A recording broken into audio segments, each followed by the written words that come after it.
Good evening. We'll start. So again today in Prelims Express we are going to have a special episode on current affairs.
Yeah, start. ಸ್ವಲ್ಪ sound ಕಮ್ಮಿ ಮಾಡಿ. ನೀವು ಕಿವಿ ಮುಚ್ಕೊಂತೀರಾ.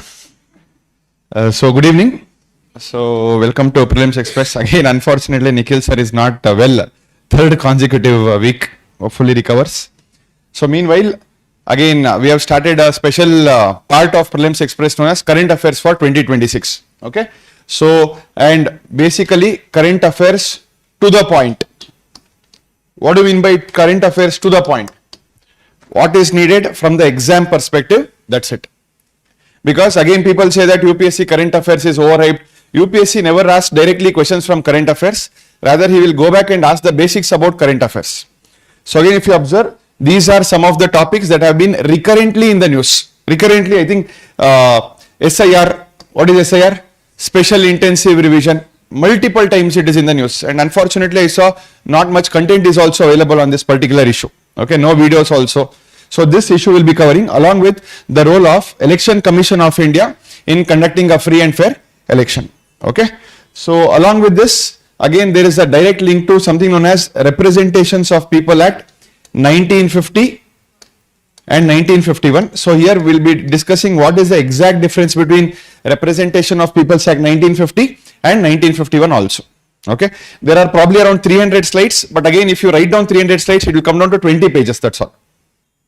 Okay, so today will be a slightly longer session also, so please bear with it. Also if you observe, Citizenship Amendment Act is in the news. Why?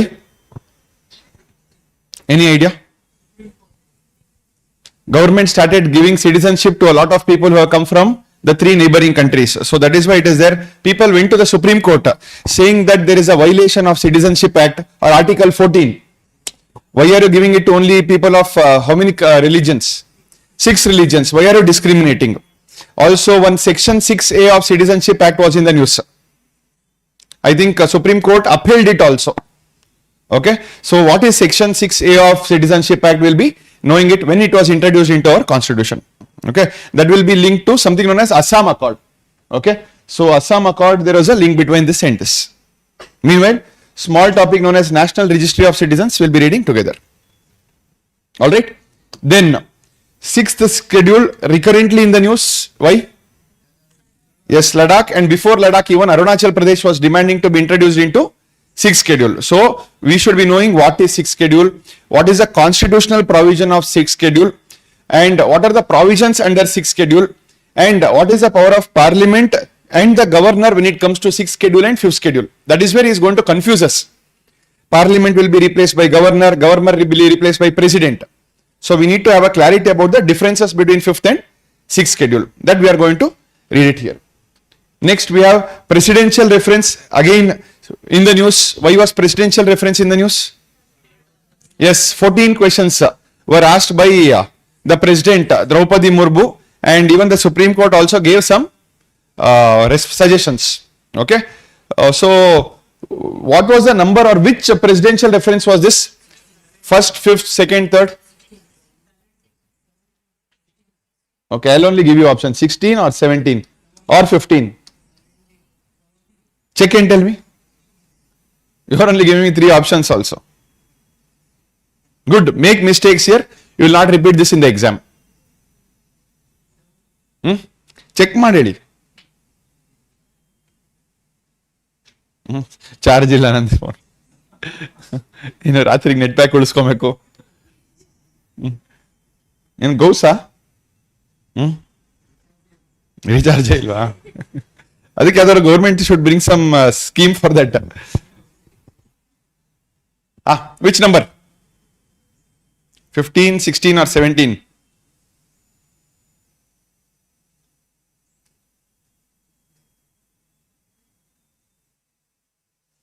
Hmm? 16, guarantee na? I am trusting you. Manu, always you are misguiding me. Understood? So this is where UPSC is going to just play. 16, 15 or 17 convert ಮಾಡ್ತಾರೆ. When was the first presidential reference conducted? All this we will see today. Okay? Then Contempt of Court Act, regularly in the news. Recently also Contempt of Court was there. So should we punish? Already asked by UPSC once, Contempt of Court Act. So we'll be knowing about the exact procedure associated with Contempt of Court, as well as what are the constitutional provisions that are there in our Contempt of Court. Then removal of Supreme Court and High Court judges. 2 important people are in the news. One is Justice Yashwant Verma and one more is Swaminathan. So again Yashwant Verma became a very smart person. So see how he is trying to play with the procedure. Actually, if you go logically, he should have been removed by now. But he has gone to the Supreme Court appealing that proper procedure has not been followed by the court in setting up a committee against me. Not court, sorry, Parliament. I thought we'll discuss that. Section 3, subclause 2 of Judges Inquiry Act 1968. That is what he has brought in. Again, no need to by heart, but have an idea. Section 3, subclause 2 of Judges Inquiry Act. If you go back and see, Judges Inquiry Act has been asked 3 years back by UPSC. So now don't be surprised why Judges Inquiry Act was asked. And recently, Justice Swaminathan. Again, the opposition parties had brought up, a resolution or a proposal to impeach whom? The Madras High Court judge. Again, has it been accepted? Or still accept or reject? Still it's in process. Okay. Then again, coming to international relations, we'll be reading about Shanghai Cooperation Organization. Again, polity will get boring. We'll get to IR topics also here. Why SCOs in the news? Modi ji visited China to attend the SCO Summit. Which summit was that? Which summit? First summit, second, third, 20th, 25th, 26th? In Darshan? Others. 25th summit. Examally, if he suddenly gives you 25th summit, you will be confused. Has he changed from 25 to 26 or 26 to 25? So please observe all this. What is the theme of this SCO Summit 2025? Theme anta irutte. Every summit, when it happens, there will be a theme. What is the theme of this SCO Summit?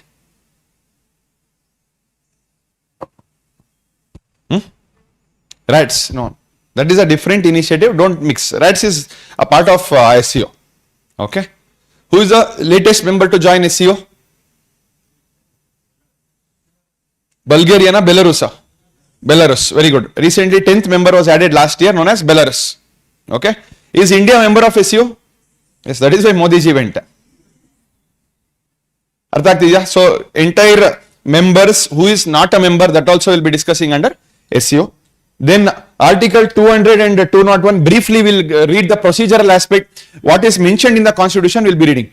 That is about the role of governor and president with respect to the passing of a bill passed by state legislative assembly.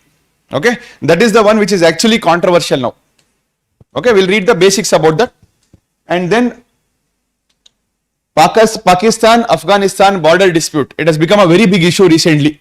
If you observe, lot of cross-border terror attacks are happening, bombings are happening, and some places are regularly repeated in the news.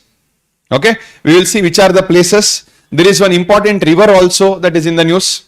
Okay, all that we will be going to discuss this. Which river? Any idea? Good. River Kunar. Have you heard of Kabul? Kabul is also a river, by the way. And Kabul is a tributary of one famous river. Which river is that? Kabul. River Kabul is a tributary of one famous river which originates in our country. Not even our country, Tibet, Indus. Okay. So just how India is planning to construct lot of dams across Chenab, Jhelum, etc. now. We kept the treaty. What is the treaty? Yes, Indus Water Treaty at abeyance. So we are planning to construct dam. Similarly, Afghanistan wants to construct a dam across this river known as River Kunar. And who will help them to construct the dam? India. So from India also we are trying to stop the flow of water. Afghanistan also, you will not need to tell them. Afghanistan people, they will do it themselves. You need to help them with some resources. Okay. So that is one issue. Along with this, 4 to 5 important places are there in the news. 2 refugee border crossings are there. The crossing point between Pakistan and Afghanistan. Okay, that we will be seeing. Where is it on the map? Also Durand Line, a very important line that has been there in the news. When was Durand Line set up? What exactly is Durand Line? And we'll see the importance of Durand Line. Okay, this is the agenda of today. Again, in case you don't understand anything, you can ask.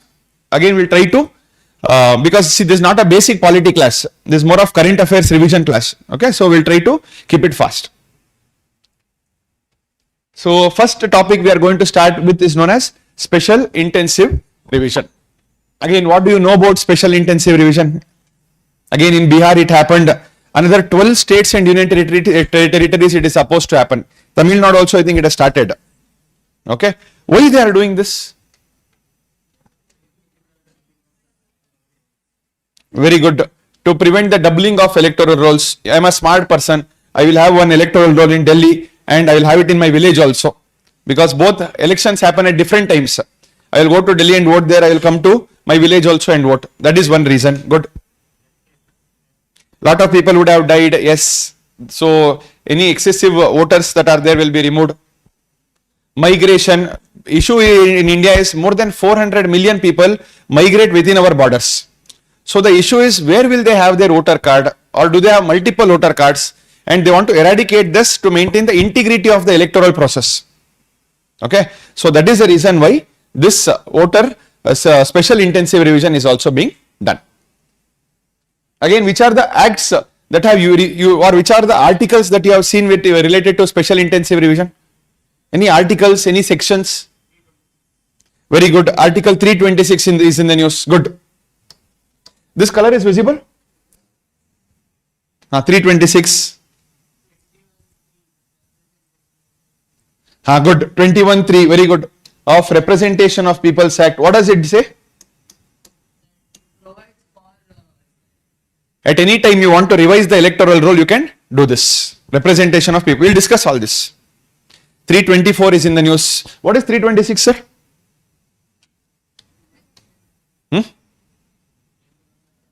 Universal adult franchise. Anybody who is above the age of 18. Okay, so he is eligible to become a voter of this particular election or part of electoral roll. Okay, what is SIR? A comprehensive door-to-door verification of electoral rolls conducted by booth level officers who are appointed by the Election Commission of India. Very, very important. Door-to-door verification of electoral rolls by booth level officials or the Election Commission of India. Okay. So before this, let us see which are the different types of revisions that are there. Okay. Major types of revisions that there actually are. Summary revision. Summary, again you hear the name summary, what does it mean? Superficial, summary. So summarize antaralla. Annual process with claims and objections only. If anybody has an objection only, they will go and make some changes. Intensive revision. Intensive means fresh preparation with house to house enumeration. Okay. Intensive, what do you mean by intensive? Fresh preparation, house to house, it is done. I'll share the slides tonight only in case you miss anything. Next, special revision conducted in exceptional situations like delimitation and migration. Our special intensive is 2+3. 2+3 means not 5. Special intensive. So these two, this hybrid version is only known as special intensive revision. I'll tell you how it works. So, ಸ್ವಲ್ಪ ಅರ್ಥ ಆಗ್ತಿದ್ಯಾ?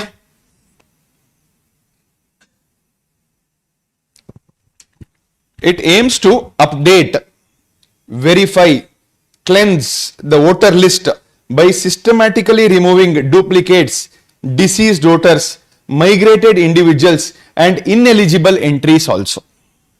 What do you mean by duplicates? Again, I will have 2-3 voter cards, etc. Next, deceased andre somebody who has passed away. Migrated voters, all of you know, for example, people come to different parts of the country for migration. And last is ineligible entries. What are ineligible entries? They might not even be the citizen of our country. Okay, illegal migrants would have come and taken citizenship. Okay, so they are also going to be weeded out of the electoral roll. Artha aita, what is special intensive revision? It is more intensive than the annual summary revision conducted under section 21(3) or of RPA 1950. Very, very important. Section 21 subclause 3 of Representation of Peoples Act 1950. This, under this power only, SIR is being conducted. Section 21 subclause 3 of Representation of People Act 1950. Done? Types artha aita? Again, no, in UPSC, very hardly will they come and ask types koti match the following. No. But for you, you should have an idea what is happening. Again, same thing, intensive revision, house to house visits, full rebuilding of roles, no reference to existing data. Intensive andre complete fresh age prepare ಮಾಡ್ತಾರೆ. Okay? Summary we know, draft roles, only claims and corrections, no door to door visits. Special revision andre large scale errors are there, sudden changes have happened, delimitation, that is when this is carried out. Again, reasons for SIR, migration, delimitation. What do you mean delimitation? Yes, the realtering or remodification of the constituencies to represent the accurate demography. Then population growth, urbanization, all these demographic factors is leading us to SIR. This is obvious. Even if you don't write down, you know that what is the purpose we are doing. If 4 words, which are the 4 words? Duplicate, deceased voters, migration, ineligible voters. This is the main reason for SIR. Although it became a political issue, let us keep the politics apart. For us, what is polity UPSC is going to ask, that is enough. Again, this will help in integrity, maintaining the integrity of the election process. Again, recently, Rahul Gandhi made a lot of accusation that the election process is being rigged. And also they gave a lot of evidence. One person in 2 years in voting 2 different places. I think there was one professor, I think his name was Professor Rakesh Sima or somebody. So he was an IIT professor in Delhi. When Delhi elections was held, he voted in Delhi. When Bihar elections happened, he came and voted in Bihar. Again, next 3 years later in Delhi election, he will go back and vote in Delhi. Are you understanding? Is it right? Do you think is it fair? That is the main reason for bringing in this SIR, special intensive revision. All right. Then to verify document based proof requirements, again lot of people, again illegal migrants, they would have taken their name would be in the electoral list to weed these people out. Because again, imagine if somebody from outside the country is a part of our electoral process, they can manipulate or they can influence our election. Yes, so to reduce that also, this is being done. And doing this will enhance the credibility of Election Commission of India, because the face of Election Commission of India is actually has taken a hit, lot of controversies. Okay, so to enhance its credibility and legitimacy, SIR is being done.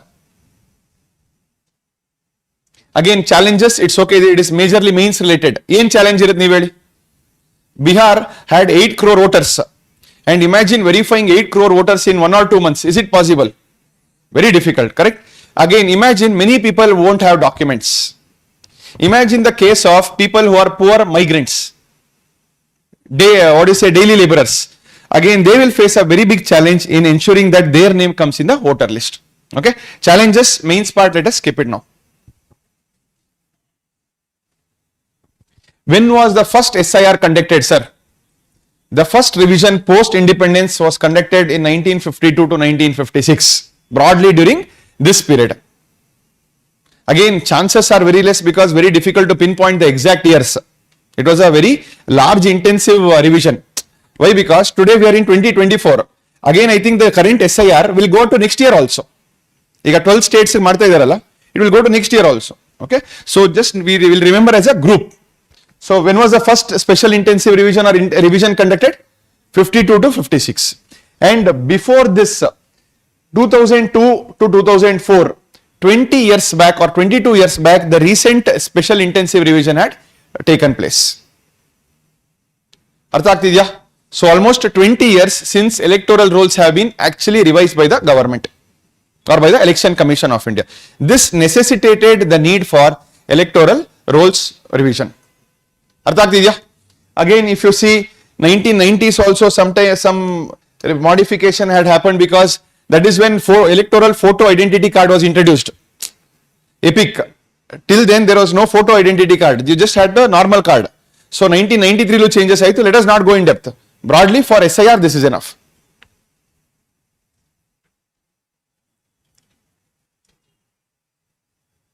Okay, this is fine. 2003. Yes, let us come to the legal and the constitutional framework behind SIR, because UPSC always goes back to the legal or statutory backing of a particular issue. And here, section 21 subclause 3 we discussed authorizes special revision of electoral rolls any time, provided reasons are recorded in writing by the competent authority. So, who is the competent authority here? Election Commission of India. So any time they can do, provided there is a reason. Which act? Section 21 subclause 3 of Representation of Peoples Act 1950. Artha agtidya? Again, this one is very important. Article 324 everybody knows. It empowers the Election Commission of India with superintendence, direction, control of the entire electoral process in India. Anything related to election, it is Election Commission of India who has the complete powers. Article 324. And this Article 326 guarantees every Indian citizen aged 18 and above with the fundamental right to vote, necessitating accurate electoral rolls. Okay? In case my name is not there in the electoral roll, that means it is a violation of Article 326 also. Do you agree? Right to vote is what kind of right?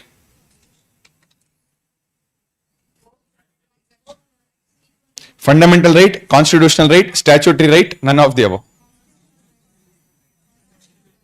Guarantee na? Nanu gottilla.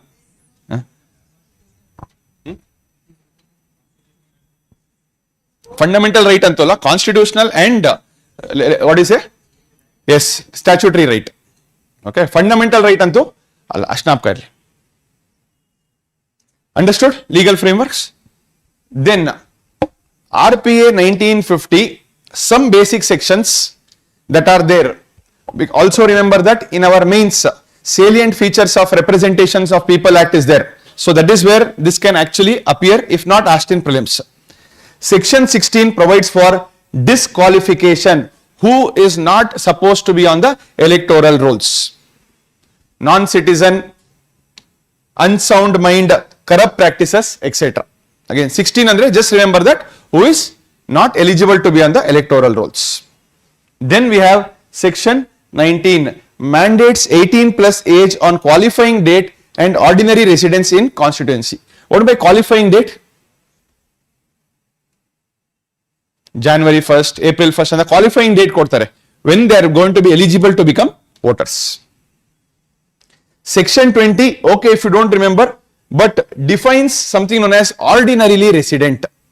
Now imagine you have all your ancient roots or your roots go back to some village.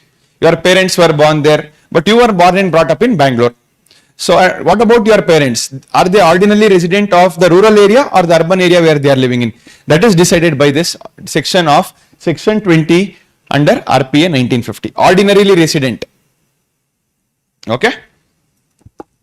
And section 21, this is a section that is in the news which provides for carrying out special revision of electoral roll at any time by giving a reason in writing. Okay. So which article is the most important article? Section 21 of RPA 1950. So it says that special revision is permitted at any time. Reasons must be formally recorded. What am I formally recorded? In writing, they have to give the reason and ensure that electoral rolls remain current and accurate. That's fine. Yes, a very important case that has been in the news recently is Mohinder Singh Gill case of 1977. Any idea what is this, Srikar? Others? Why was this case in the news? What is this case, Manu? Let us read. So here actually this ensured that Election Commission of India has complete authority regarding conduct of elections in our country. That is the main objective. So it said that the Election Commission must act decisively when the laws are silent on electoral matters. Means if there is no law on a particular electoral matter, Election Commission can act decisively. Suppose there is no law to regulate some particular aspect. At that time, whatever Election Commission does, that is going to be the law. Which case? Mohinder Singh Gill case. Again, if asked, it is going to be a one-liner. What is Mohinder Singh Gill case associated with? That is what they are going to ask. They are not going to ask in depth about it. In fact, they said you can order repolls when election integrity is compromised. I think if you have observed, multiple times repolls has been ordered and election has been actually stopped by the EC. One very good example is our Rajarajeshwari Nagar constituency. You know, in Bangalore there is a constituency called RR Nagar, very famous. That area is only very famous. So at that time what had happened?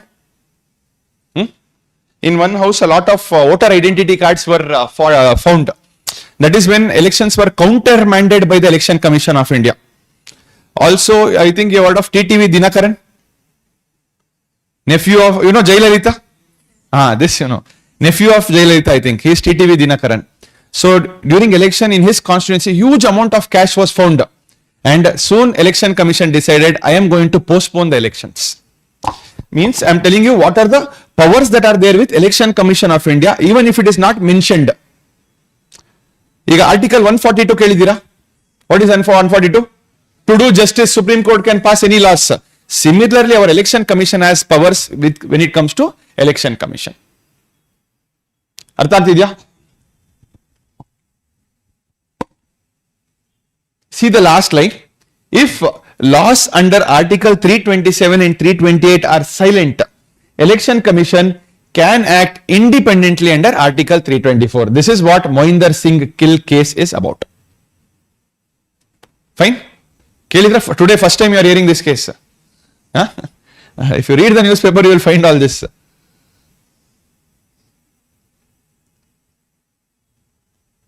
I think all of you know what is an electoral roll. What is electoral roll? List of all the eligible voters in a particular constituency is known as electoral roll. Again, the main people who are behind the SIR is known as booth level officers. They are the people involved in conducting house to house activities and they are appointed by Election Commission of India. Remember, State Election Commission does not have any powers regarding this. It is only Central Election Commission that is involved in doing all this. Responsibility, house to house enumeration, collecting and verifying the forms, local inquiry for disputed cases, all this is done by BLOs. Let it happen in Karnataka, then you will realize the importance and how it is done. Ega caste survey happened, no? You understood how they came house to house. You observed, same way SIR will be done, where they will be given a printed form and they'll ask you to verify if everybody is present there, anybody is missing, all this will be done. process, again, chances are very less, but just how the process works. The form distribution, enumeration forms with pre-printed voter details are distributed to all registered voters for comprehensive verification. Avare kottar bandi. They'll only give you the pre-printed enumeration forms. And voter must sign and submit the completed form with fresh photographs and valid proof of residence documents. Yes, you have to confirm I am alive and I am still present in this location. Today AI, you can do anything. Then booth level officers will conduct intensive house-to-house verification, cross-checking the submitted detail with the ground reality. They will verify if that person is really present there or not. It is actually a very good initiative that is being done by SIR, by Election Commission of India. Yes or no? And then draft publication. Once everything is done, a draft andreno, kind of a rehearsal, preparatory. So a draft will be released and people have to check whether their names are present or not. In case their names are not present, they can actually file an appeal and get it included. But the problem here is lack of original documents. Imagine people who might have lost their house due to flood. Imagine people who have lost their burglary. No documents. Where will these people go? So that is the main question that is being asked here. And only later final rules will be published. Artha? This is about special intensive revision. Door-to-door verification, enumeration forms, document verification and digital integration. Once digital integration happens, very difficult for you to have multiple cards. Easily they will identify because your Aadhaar card also will be given. So, and it's not so easy to have multiple cards like how people used to have earlier. You have seen people voting in 2 constituencies. Like Bangalore also they used to vote, and then near Mysore, Mandya, wherever they used to say, so they used to go and vote there also. Okay, it was a very common practice in our country and this cannot happen from now. And also it is going to reduce the burden on election commission while conducting elections. Yes or no? In Bihar, how many voters were deleted? More than 60 lakhs, 60 to 80 lakhs. These were the number of voters that were deleted. Imagine. A voter list, actually voter list is the biggest scam if you want to win an election. Okay. Again, some of the documents that were accepted because there was a controversy saying we will not accept Aadhaar card. Then Supreme Court came in and said you have to accept Aadhaar card as a identity proof. Okay. No need, don't by heart everything. Aadhaar card, this is the proof of that were accepted during our SIR. Bank passbook, driving license, birth certificate, passport, ration card, voter ID, Aadhaar card, everything was accepted. Artha agtidya? Again, 12 states and union territories are going to be covered now. So Karnataka is not there in that? Not now. In election time, 2.5 years are there. Over 51 crores voters are being verified in this massive democratic undertaking. 51 crores. And how many of, I think mostly 1 or 2 crore, minimum 2 to 3 crore names will be deleted. This is going to reduce the burden on election commission and the spending of election commission also in future elections. And also one more reason why this is being done is to ensure that in one booth, there are only say 1000 voters in a particular booth. Now what has happened, in one booth more than 1000, 2000 voters are coming. By doing SIR also, it becomes easier for them to have a particular number of voters for that particular booth. Because you are getting clarity about the numbers of people who are present there. Again, Supreme Court said that no, you have to, display all the details. So this election commission was very smart. So they knew that they were running short of time. But again, draft rules gotala. What do you mean by draft? Preparatory. Final kinta one step back. So they published all the draft rules. But they published the draft rules by scanning it. A document is scanned and published. Imagine what is I think 8 crore voters are there. How will I search my name in that? Okay, fine sir, I am educated, I will find my name sir somehow. Control F madade barutta. But in scanned documents you can't have Control F. Okay, that is when people went to the Supreme Court, what are you doing? They get some time. So then that is when Supreme Court said that you have to release booth level data. That is what they have told. Directed ECI to publish detailed booth wise deleted voter list with specific reasons for each deletion. Again, a very good example we can use in our mains, judicial activism. how judiciary is playing a very important role in free and fair elections. Bari boda? Arthak Didya, this is how you are going to update your knowledge also.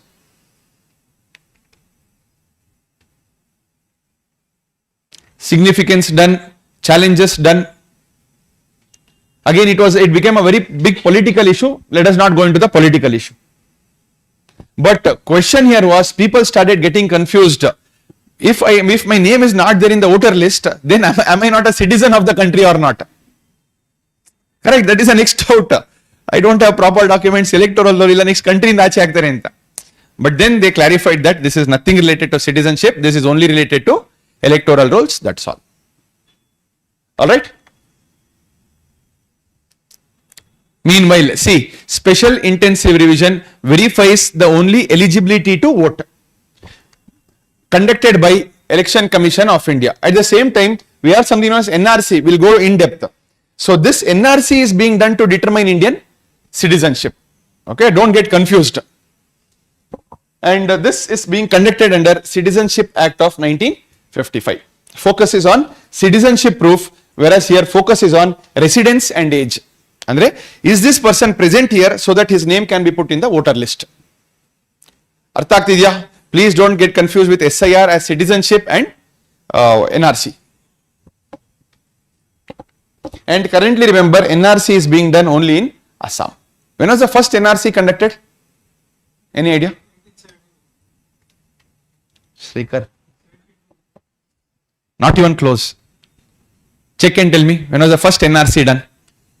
Why? Because UPSC loves numbers and first.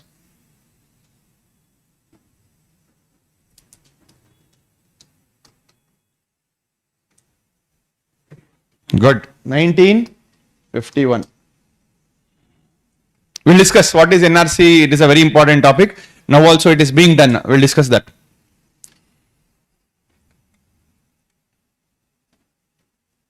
See, Election Commission of India's limited role, no constitutional authority to determine citizenship question. ECI cannot say you are a citizen or not. They have to check your document. If it is there, I will put your name in the voter list. If it is not there, I will remove your name from the voter list. Ashte aur kelsa.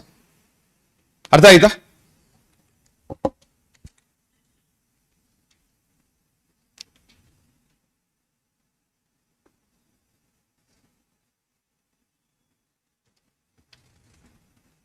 Just a sample question.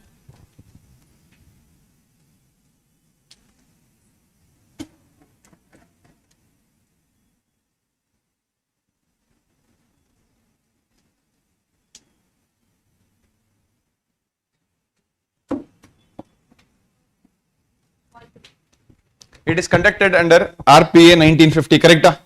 Involves door-to-door verification by booth level officers. Aadhaar is accepted as proof of identity for the first time in 2025 SIR. All of them are correct.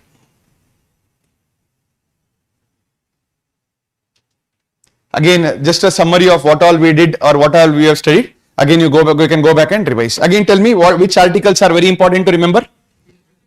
324, 326, RPA 1950, RPA 1950 section 21 subclause 3. That is very important. 16, 19, okay, if you don't remember, but 21 subclause 3 you have to remember at any cost. Alright?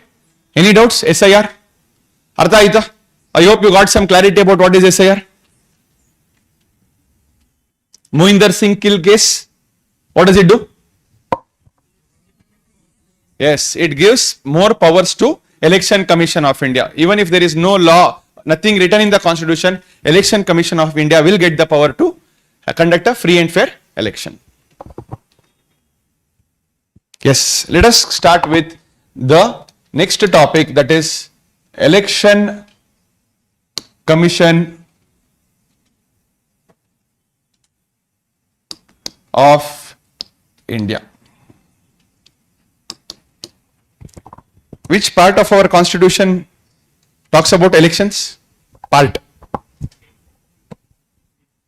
Guarantee na? Part 15 of the Constitution. Citizenship? Part 2. Artha agtidya? Idin observe ಮಾಡಿ. So you will never forget. Citizenship is part 2. Election is 15. Emergency? 18.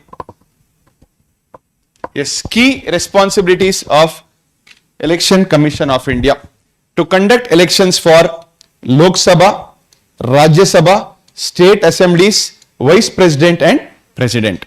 I think all of you know this. Electoral rolls, prepare and continuously update voter registration database. That is also a role and responsibility of Election Commission of India. Election scheduling, announcing of dates, phases and polling timelines also done by Election Commission of India. Very, very important PYQ question. Register and deregister political party based on compliance. There is a criteria. Okay. And also remember national party, state party in the formula ide. So that is all taken care of by Election Commission of India. And enforcement of Model Code of Conduct. I hope all of you know Model Code of Conduct. When was first time Model Code of Conduct introduced in India? First, whenever you are reading something, please try to read the first. When? Not where.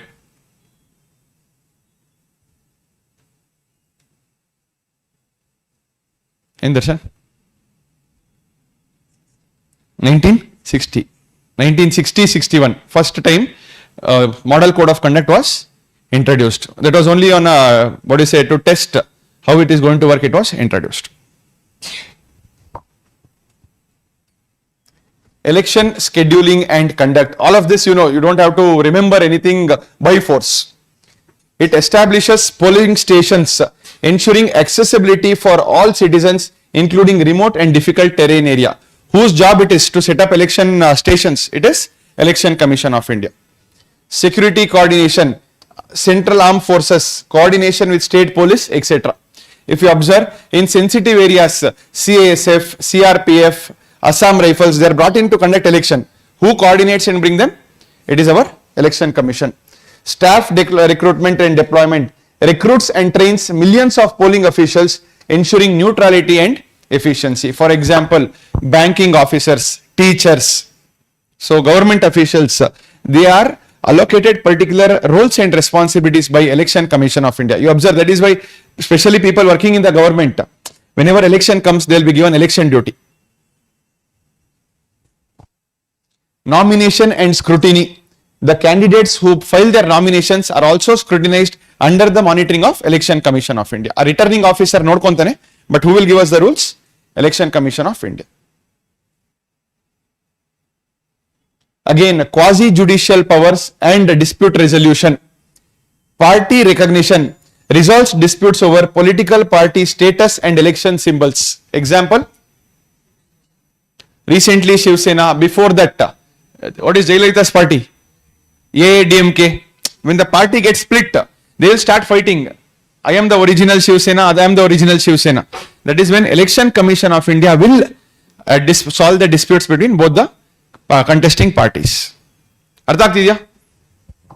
Candidate eligibility determines the qualification and disqualification issues. Many times qualification and disqualification of candidates are also done by Election Commission. Again, malpractice probes bribery, intimidation, booth capturing and other violations. For example, what happens one day before the election, one night before the election? What will happen? Distribution of alcohol, distribution of money, saris, biryani. Okay, all this again, it is ensured that they will have their flying squads who is going to ensure that all this is not done on the previous day of the election. All these are broad, you don't have to buy out anything here, no energy required. Constitutional framework for elections. 324 we discussed. Superintendent's direction and control of elections vested in Election Commission of India. 325.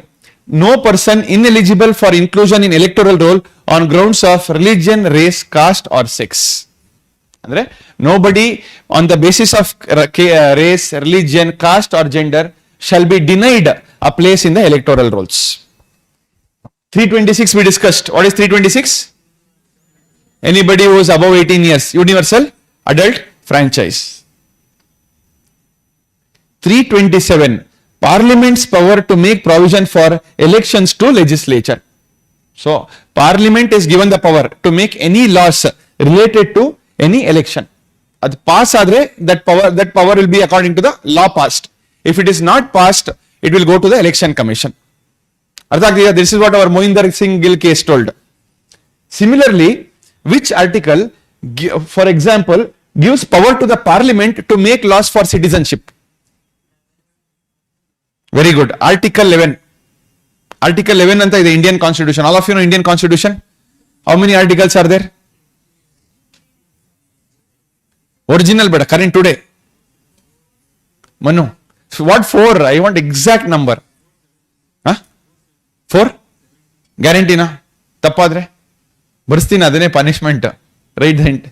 4? Good. Understood? So, Article 11 of the Indian Constitution provides power to the Parliament to pass any laws related to citizenship. Citizenship Amendment Act is in the news. That is why that article becomes important. Elections gain ide Article 327 gives power to the Parliament to pass any law related to elections. 328 State legislature has power to make provisions for election to such legislature, and 329 is a very nice provision.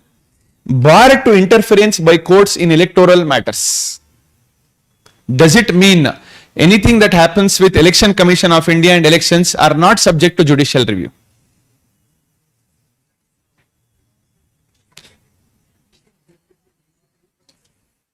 Yes or no? Andre elections ge judicial review idya ilva? Anything in our country there is judicial review. But when you see this, don't confuse yourself. Judicial review is there, now how can this article come? When you read this in the exam hall, you will feel judicial review is there for anything in our country. So that means this article should be wrong. But this article is actually there. What does Article 329 say? It bars the interference of courts or judiciary in any matters related to election. That is there in our article, but we can go to judiciary for any election related disputes. Artha aita?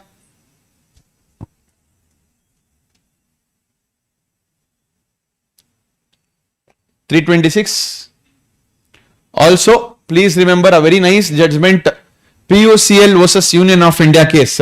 This is where it was declared that right to vote is a statutory right. Which case? POCL versus Union of India case. And free and fair elections are a part of basic structure of the Constitution. They can be asked you, which of the following are the part of basic structure of the Constitution? Where free and fair election is also a part of basic structure of the Constitution. Understood? In case it comes in the exam, this is the reason why it is going to be asked in the exam. SIR and role of Election Commission of India.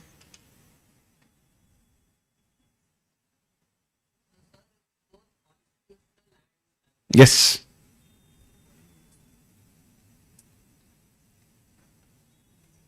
Artha aita? For this I have given you the backing also. Which act? Sorry, which case? Administrative functions. Constituency delimitation that is being done now. Naapka idea? Which article? Very good. Article 82 provides for delimitation of constituencies. Last year has been asked. UPSC can come back and ask this next year. Please go back and do 360-degree research about delimitation commission. I have given you example in the previous theme identification class. Once he enters the topics, until he completes the topic, he will never go out of it. This year or might be next year. This we discuss prepare and periodical update of roles, election scheduling, and party recognition is also done by Election Commission of India. Administrative functions, poll cancellation authority, power to cancel the polls in case of rigging, booth capturing, violence or irregularity. What is booth capturing? Booth capture. Simple. Imagine we are there in Chandra Layout. So imagine Manjunath sir is the contestant. So we are all supporters of Manjunath sir. So what we will say, we are all anti-social elements. We will go and send all the electoral officers out, and for example 3-4 people will vote hundreds of times for Manjunath sir. That is what is known as booth capturing. Okay, Manjunath sir will not entertain it. He believes in rule of law. Artha aita, what is booth capturing? Rigging. What is rigging? Fixing. Match fixing tara. Okay. Quasi-judicial powers also, like it settles the disputes regarding party recognition, appoints officers to investigate into electoral arrangement disputes, and defines and enforces model code of conduct for parties and candidates during election. I'll give you a small example. During the recent elections that happened 2-3 years back in Bengal, so what happened was Mamata Banerjee made a comment. That comment was against the model code of conduct. In model code of conduct, you cannot use religion, caste as a basis for asking votes.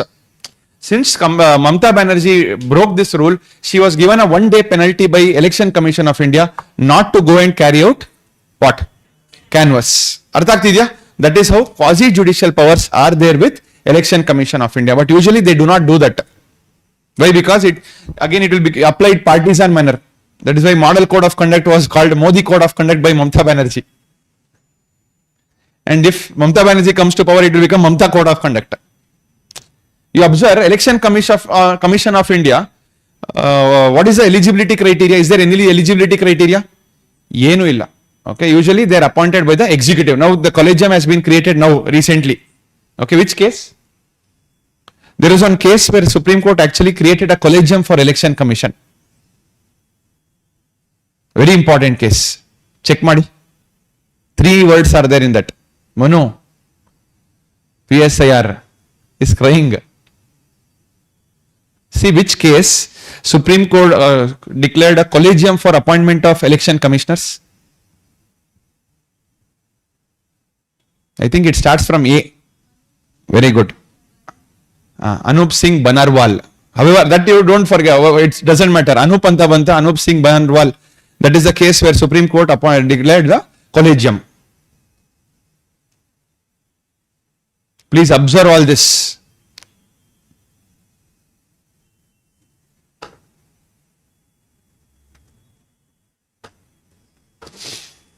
Yes, advisory powers are there. Okay, advisory powers. It advises the president on any disqualification of member of parliaments. Okay, advisory power.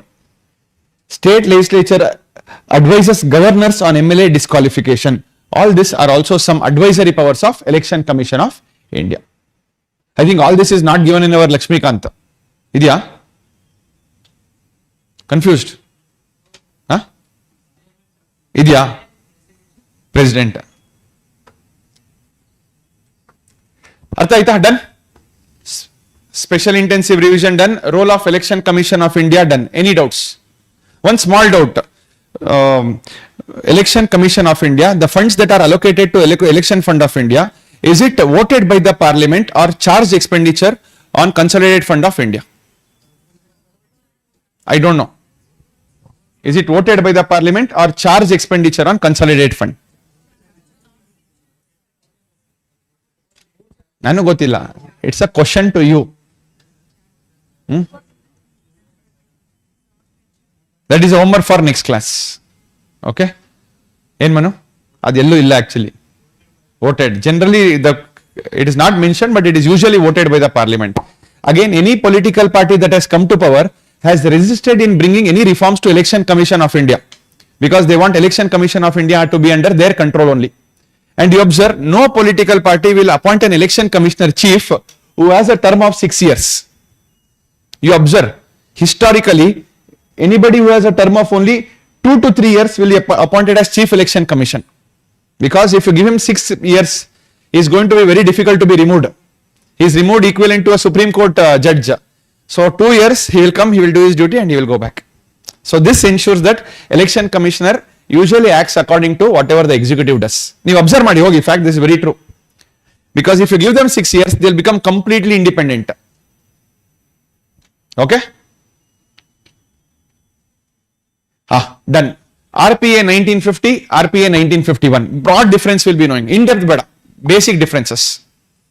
Electoral rolls ಎಲ್ಲ ಯಾವುದು 1950 na 51 na 50 or 51? 50. Good. Pre-election groundwork like seat allocation, delimitation, electoral roll preparation, voter qualification, all this will come under 1950. Andre election before whatever is going to be done, it will be conducted under RPA 1950.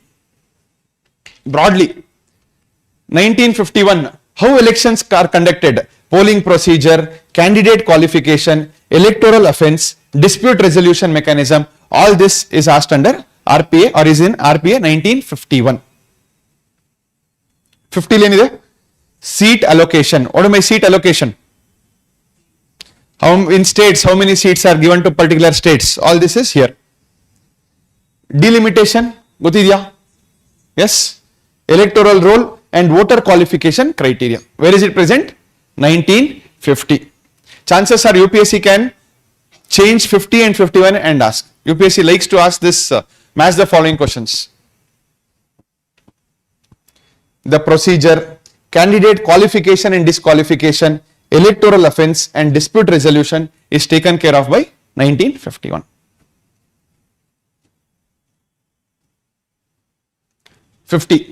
Seat allocation governs the allocation of seats to Parliament and State Legislative Assembly based on proportional representation.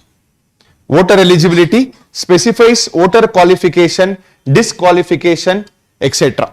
Section, which section of 1950 we discussed? 21 on nodidvi, amele we saw 16 also. 16 talks about disqualification. Don't go and by heart, but have an idea. 1950 discusses about all this. Seat allocation and delimitation, allocation of seats in Lok Sabha, allocation of seats in State Legislative Assembly, delimitation, everything comes under RPA 1950. 50 anta barkondo 6-7 words you mentioned, that's all. Revise that much, that is enough. Voter eligibility, electoral rule we discussed. 1951 RPA, very important. I think this was asked in last year mains also. You know UPSC conducts one mains exam. If you qualify prelims, you have to write mains. A mains alonsite kelidare ansute last year only. Very good. What are the corrupt practices under RPA 1951 was asked, correct? Please observe. UPSC sometimes you observe what is asked in prelims will come in mains, what is asked in mains will come in prelims sometimes. It's a very funny combination. A mains al kelirad prelims al next year barutte. Chances are there. And why chances are there? Now it is very much in the news. Okay. Election conduct, how elections are conducted, how administrative machinery to conduct elections, candidate registration and party registration will be conducted under RPA 1951. 50 lane ಮಾಡ್ತಾರೆ. What is done in 50? Pre-election, voter list ಆಗಿರಬಹುದು, seats, delimitation, all this is 50. Okay. Polling procedure, counting process, result declaration, all this is by 1951. This it's okay. I think this is a very important act. Grounds for disqualification, section 8. If you have heard of Lily Thomas case, you can easily relate. Lily Thomas is a very famous case. Section 8(4) of RPA 1951 was deleted by one act, by one judgment known as Lily Thomas case. Because if any MLA or MP, he was convicted and punished. If he just filed an appeal in the higher court, he could continue to become an MLA or MP. So lifelong I will file appeal and I will continue. That is when in Lily Thomas case it was actually deleted. Section 8(4). So section 8 andreno, it is associated with what?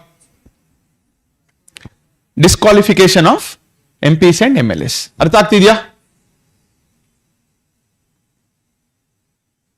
1951, it also defines election offences and dispute resolution, bribery, undue influence, booth capturing, impersonation, false affidavits. All this will lead to removal under RPA 1951.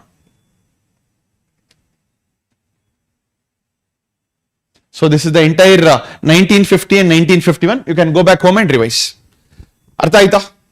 SIR done, Election Commission of India done, broadly RPA 1950 and 51 done. Okay. See, remember that UPSC Civil Service is a generalist exam and not a specialist exam. What is the difference between a generalist and a specialist? Generalist andre he will check the presence of mind, awareness about a particular topic. He will not go in depth. He does not expect you to be a particular subject matter expert, especially in prelims. You should know where to stop. So summary, 1950 before the election, 1951 during and after the election. Ashtartha aita?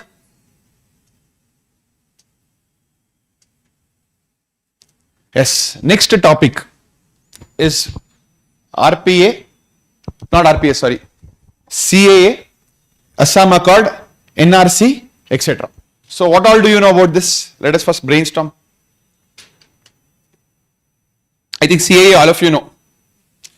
CAA, what does it do? Provides citizenship to discriminated minorities of 6 religions from 3 neighboring countries.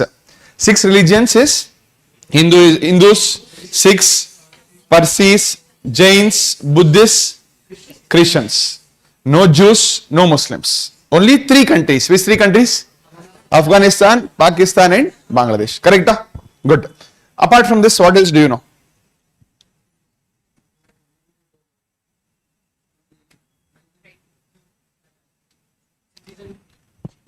It amended 1955 Act. Under Article 11 only Parliament passed this Act. Parliament got the power from Article 11. Correct? Then anything else you know? On the deadline, they have given a date, December 31, 2014. Anybody who has come before December 31, 2014 will be eligible to apply for citizenship. 2 more important things are there. Again, they have reduced the criteria for citizenship by naturalization. Earlier, citizenship by naturalization means you should come to the country. Before you apply, 1 year you should stay in that country. And next 11 years, if you stay in that country, you are going to get citizenship. Complicated ito. 11 now it has been reduced to 5 years. That's very, very important. 11 in this kammi. From 11 it has been reduced to 5 years. Understood? That is one more. Along with this, any other important clause was there? Citizenship Amendment Act al one extra clause ide. It talks about something known as Overseas Citizenship of India Amendment. So it gives 5 criteria where any overseas citizen can lose his citizenship. That is mentioned in Citizenship Amendment Act 2019. Okay. Overseas citizen of India yaru?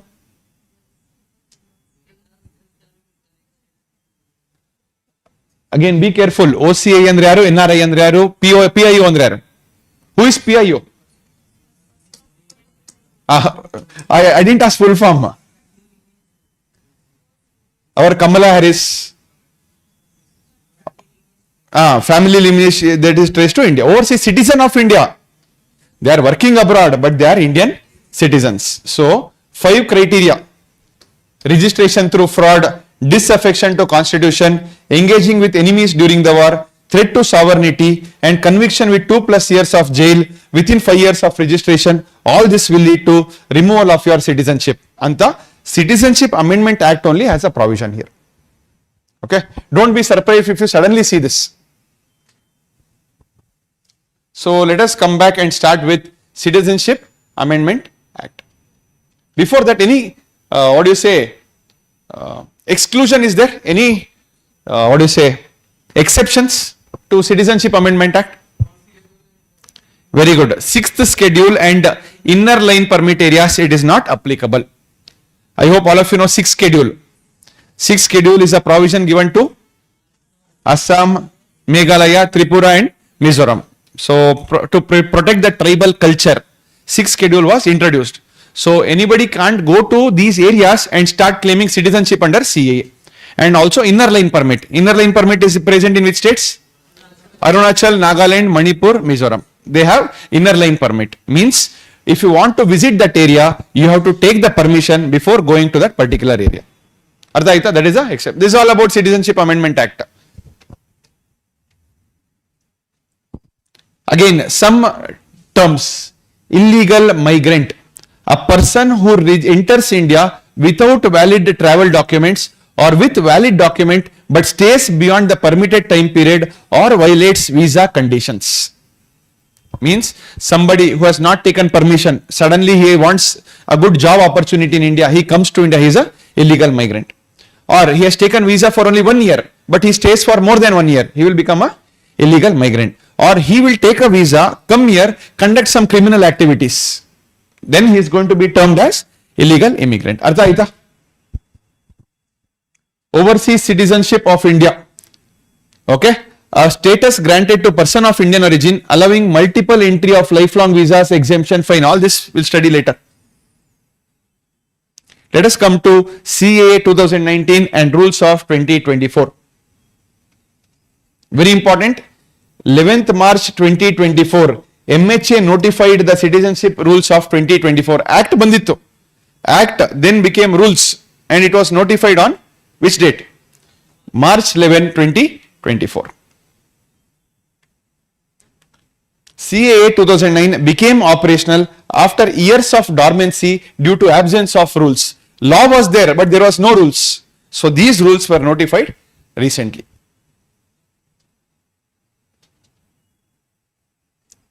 Again, when you are reading, please read the citizenship chapter once, because chances of the basics of citizenship chapter also can be asked.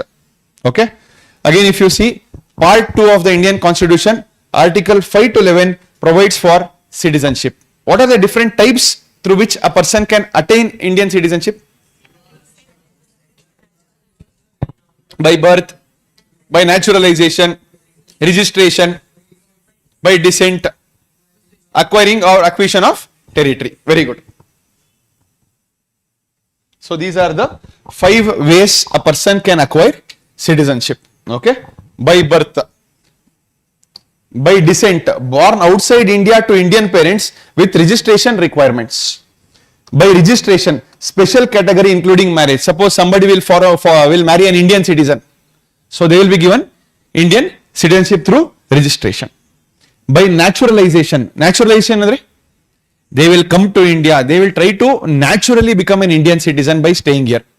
There is a condition, you should know one of the scheduled 8 languages, that is a mandatory condition. Good. And by territory incorporation. What about territory incorporation? Tomorrow if we occupy Bangladesh, all Bangladeshi citizens will become Indian citizens. I think there will be good liability only on our country right now. Again, you observe Bangladesh is in trouble. Geography of Bangladesh becomes very important from exam perspective. Which states of India has a bordering, which states of India has a border with Bangladesh? West Bengal, guarantee? Very good.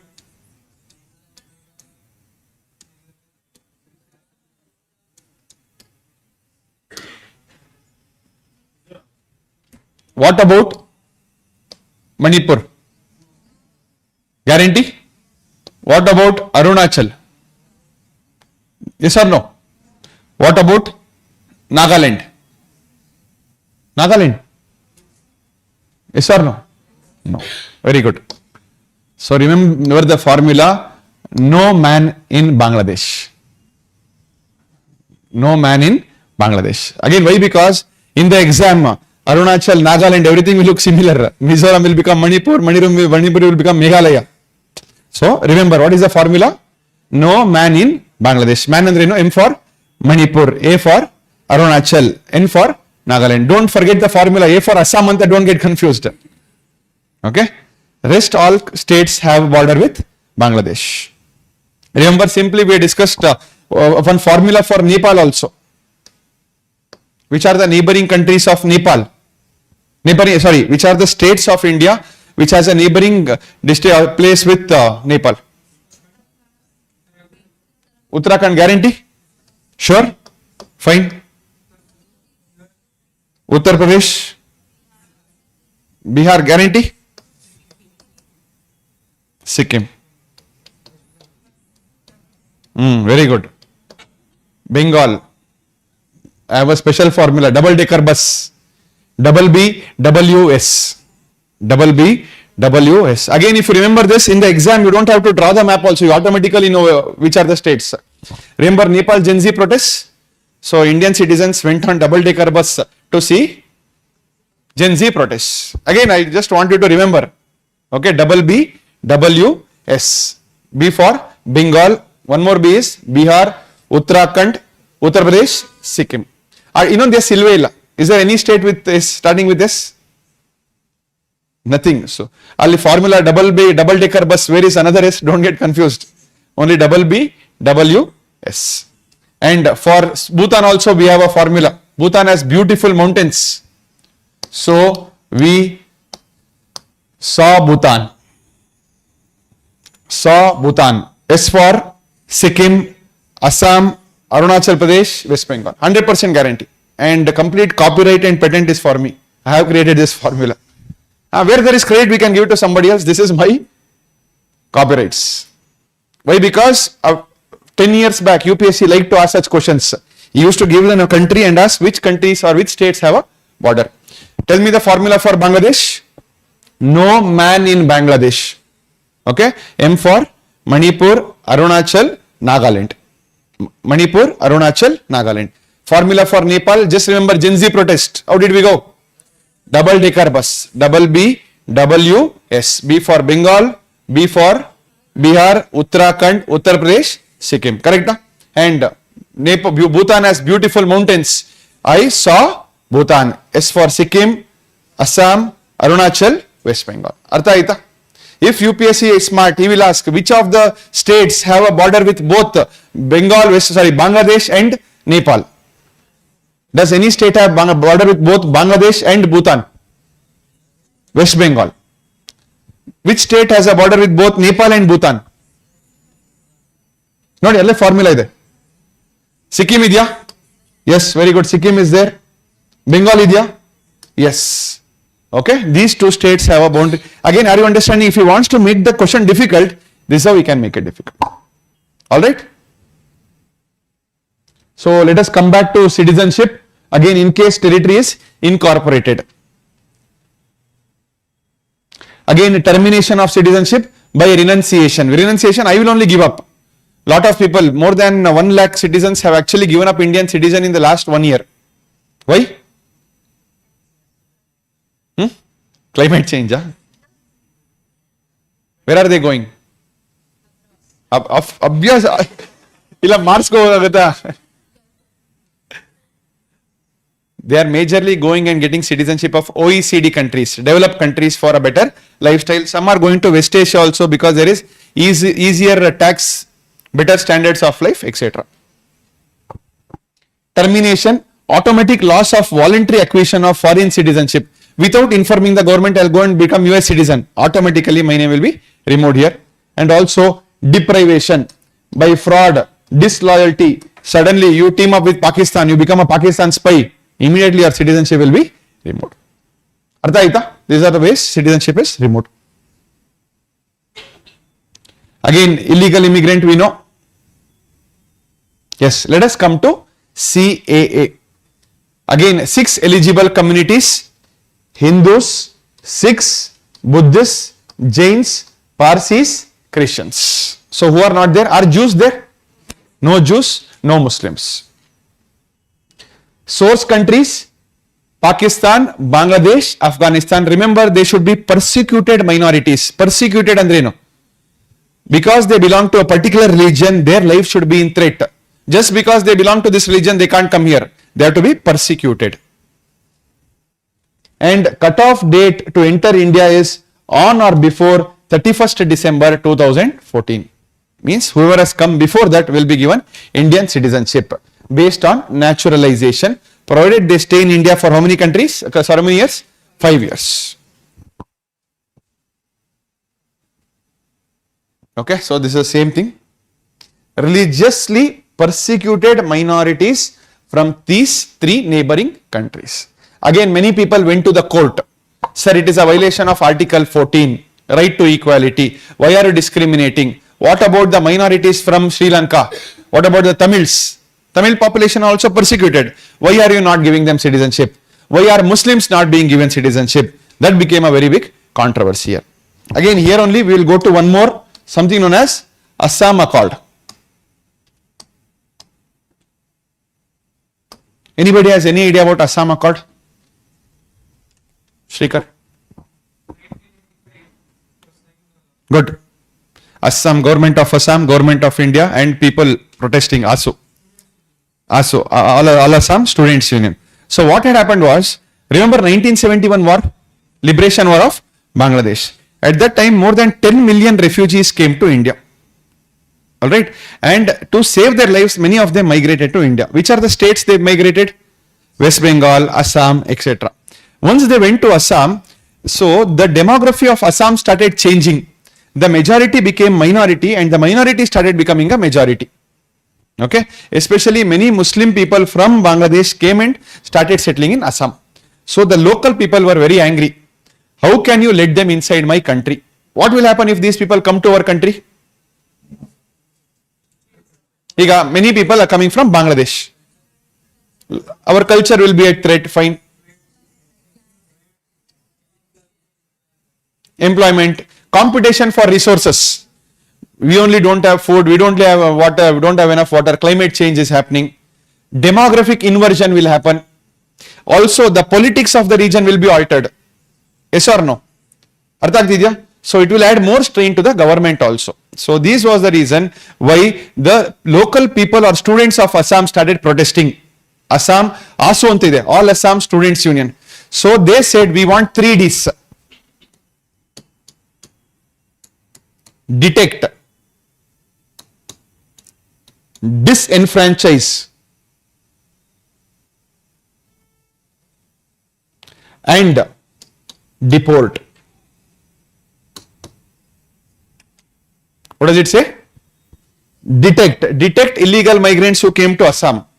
Disenfranchise andreno, remove their names from voter list, and then deport andreno, send them back to their country. So this was the demand of ASU.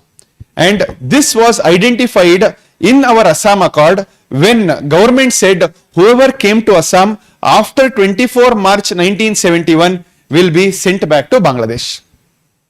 Which date? 24 March 1971.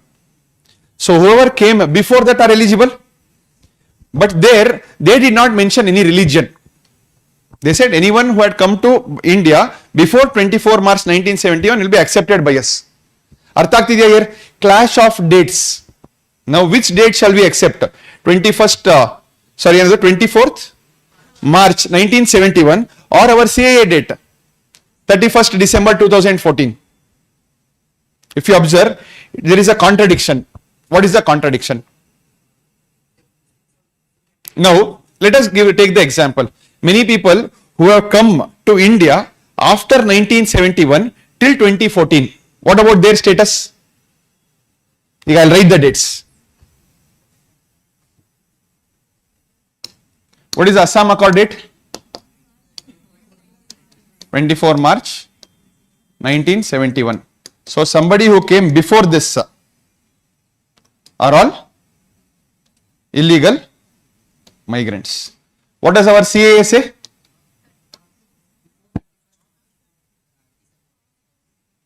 Whoever came after only are illegal migrants. Before will be okay na? 24th March name important. Munche bandoru eligible. After they came, after the war, they came, they are illegal migrants. Then CAA, what does CAA say? 31st December 2014. Whoever comes after this are illegal migrants. But it says only 6 religion people are eligible. Correct? What about the Muslim community people who came earlier? Will they be denied citizenship under CAA is the question. Arthaktidial confusion. Yes. Is CAA applicable or Assam Accord applicable? That is the question. I'll show you again. We'll discuss again. Okay. This is nothing but our Citizenship Amendment. Which is the article number? Section 6A of which act? Citizenship Amendment Act. If he has to ask, he has to ask only these two. Again, I'll show you the dates. Come back to CAA now. Again, whoever has come will not be treated as illegal migrants. What are my illegal migrants? We discussed. Who has come to India without any visa, or we have come to overstayed with their visa. even if they belong to these 6 communities, they are not treated as illegal migrants. Also, 2 important acts are there in India. Foreigners Act and Passport Act of 1920. This act determines what should be done to these illegal migrants. Which act? Foreigners Act 1946 and Passport Act 1920. It decides what should we do with the illegal migrants. So this will not applicable to the people of 6 religions who have come from 3 countries. Artha agtidya? Yes. Next, reduce the naturalization period from 11 years to 5 years. 11 years to 5 years. Any doubts? And deemed citizenship effective from the date of entry to India. Bandidre, the date where they have entered, after 5 years they will be deemed citizens. What am I deemed? Automatically, good, deemed. And in case all pending cases terminated upon citizenship grant, because they will be treated as illegal migrants earlier. Now they are no longer illegal migrants, but they are a part of India. If you observe, under this many refugees of communities like from Bangladesh, 2 community people have come to India. Any idea? Rohingyas. Rohingyas Bangladesh ko baralla Muslims avru.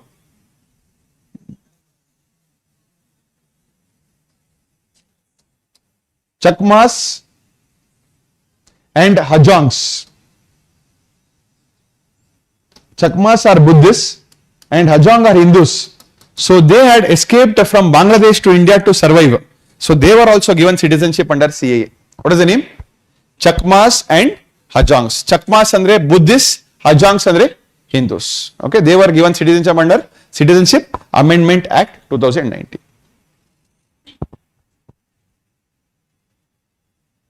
However, sir, our Citizenship Amendment Act does not apply to 6 scheduled areas. Okay, Assam, Meghalaya, Tripura and Mizoram, and our places where there is inner line permit. Why? Because this was there only to protect the tribal identity and culture, so that many people from outside don't go and settle down there. So that is why these people or people who are applying for Citizenship Amendment Act cannot apply in these areas. Inner line permit done.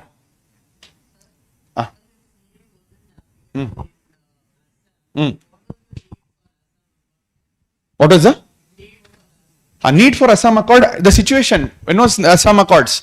1971. What happened? Lot of migrants came. Once migrants came, they started becoming citizens of Assam. The situation then was different, now it is different. Yes, exactly. Ali problem illi Muslims ge al kodtare. In for Muslims under Assam Accord they don't care about the religion. Anybody who has come to Assam before 24th March is eligible. But under CAA, Muslim community is not given permission for citizenship. That is the main issue here. Artha aita? Exemptions from Foreigners Act and Passport Act. See, Foreigners Act, it regulates the entry, residence and departure of foreigners in India. Any foreigner who comes to India, there are certain rules and regulations that he has to follow. And it is regulated by which act? Foreigners Act 1946. But this does not apply because they are no longer foreigners. Who are they? They are our Indian citizens.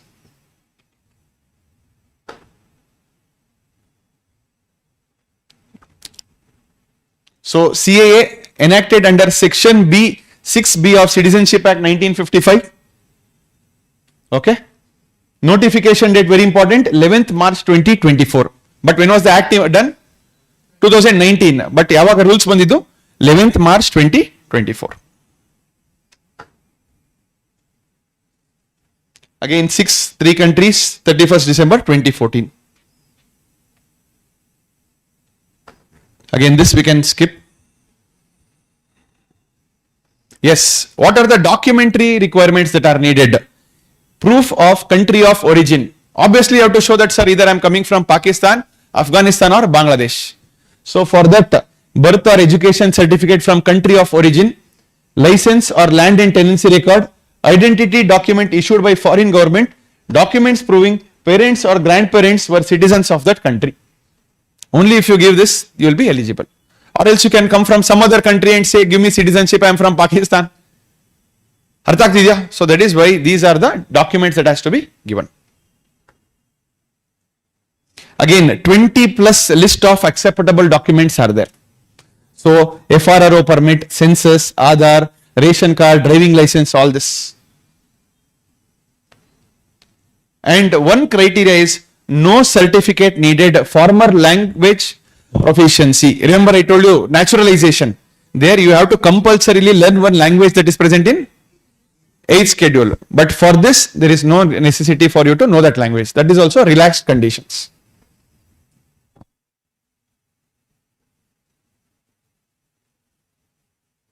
And as soon as he becomes Indian citizen, it is deemed that he has given up the citizenship of that country. Who wants to have citizenship of Afghanistan, Pakistan, Bangladesh?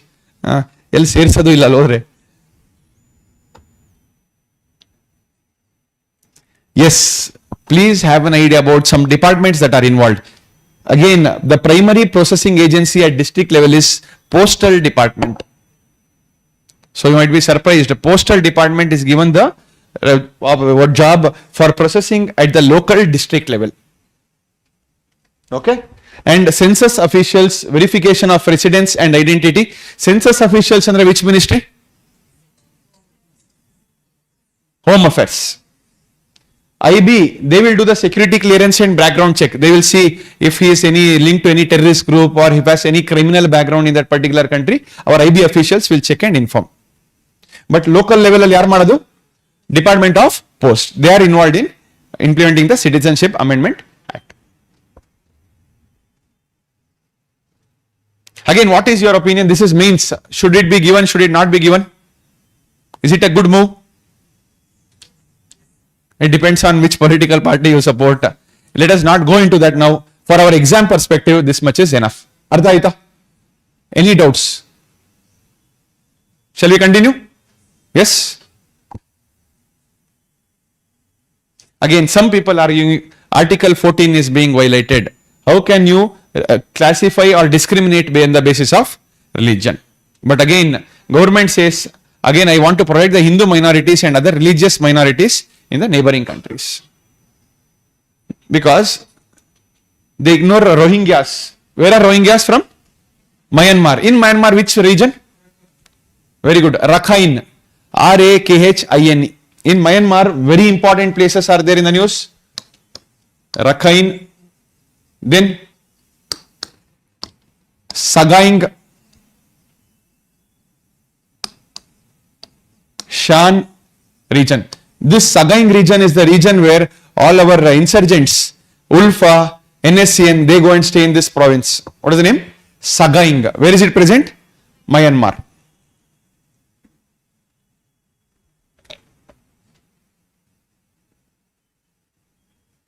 Okay, let us not, it's completely fine.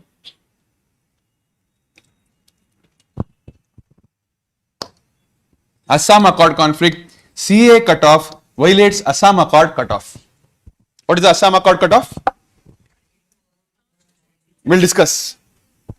March 24, 1971. Sorry, 25 March. Add one day to this. 24 is my birthday, that's why I remember. So I had one day.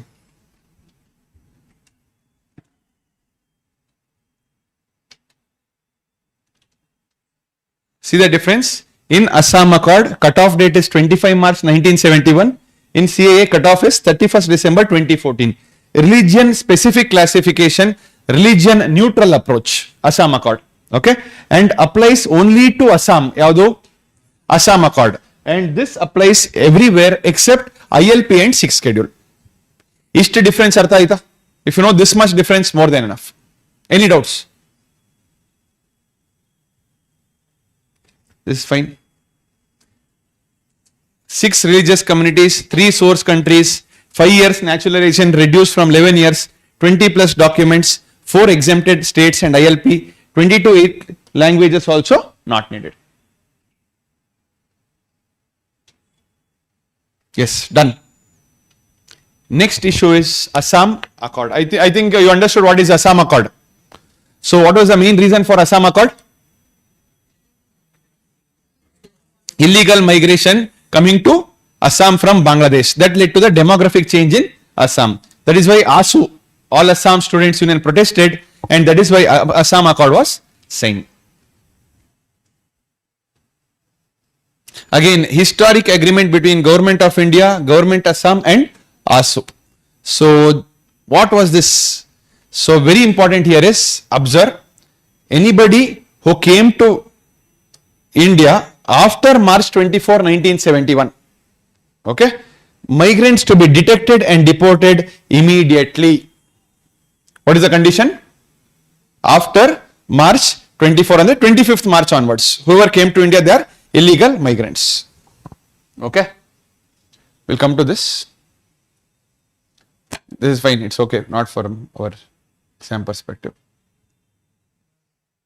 We'll come to NRC.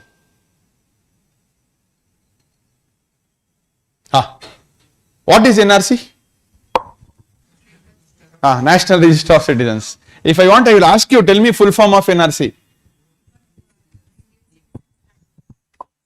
Very good. The main purpose of NRC is to identify who are the citizens of Assam and identify the illegal migrants and send them back.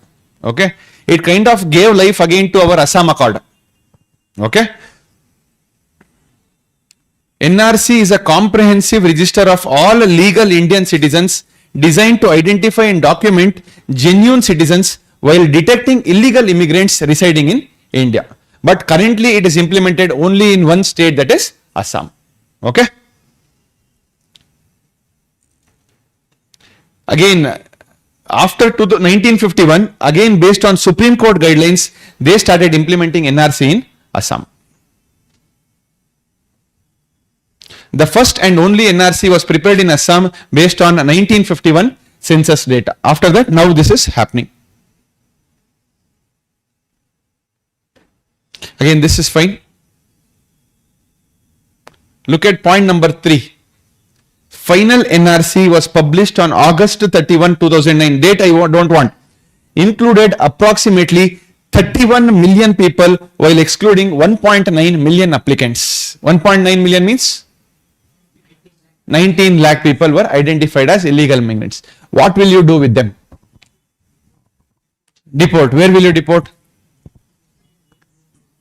Ellin bartare. Again, how do you identify? He will say I am from USA. Will Bangladesh accept? We all know they are from Bangladesh. Will they accept them? So this again becomes a very complicated issue here. Imagine genuine people who have been left out. There are people who are a part of Indian Army. Their names are not there in NRC. Okay, this again became the issue in NRC. Again, citizens had to prove lineage or residence in Assam before March 24, 1971, the cutoff date established by Assam Accord. Artha aita link between Assam Accord and NRC? Assam Accord gave the date, NRC implemented it. Okay?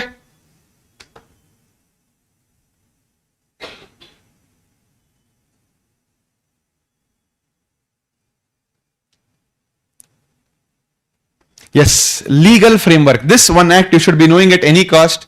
Section 6A of Citizenship Act 1955. Very, very important because Supreme Court upheld the validity of this. Okay. So, again, what is Section 6A? It was inserted in our 1985 Assam Accord.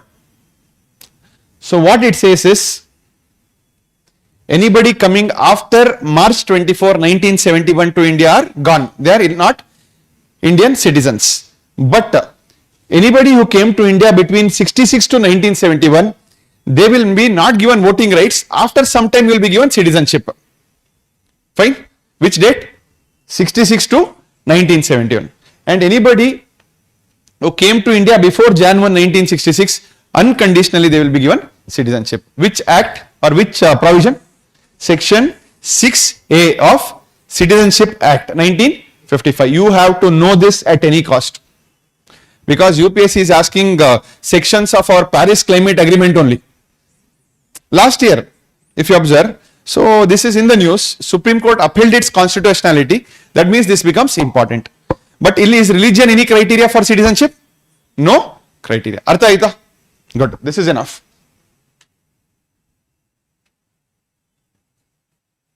Supreme Court verdict on Section 6A, October 17, 2024. So constitutional validity upheld, saying that fine, this is one situation where Article 14 need not be applied. Artha aita? Any doubts? Yes? No?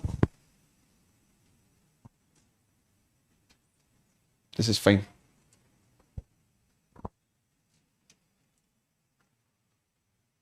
The cutoff date, this is the major issue. And what about religion? That is a discrimination.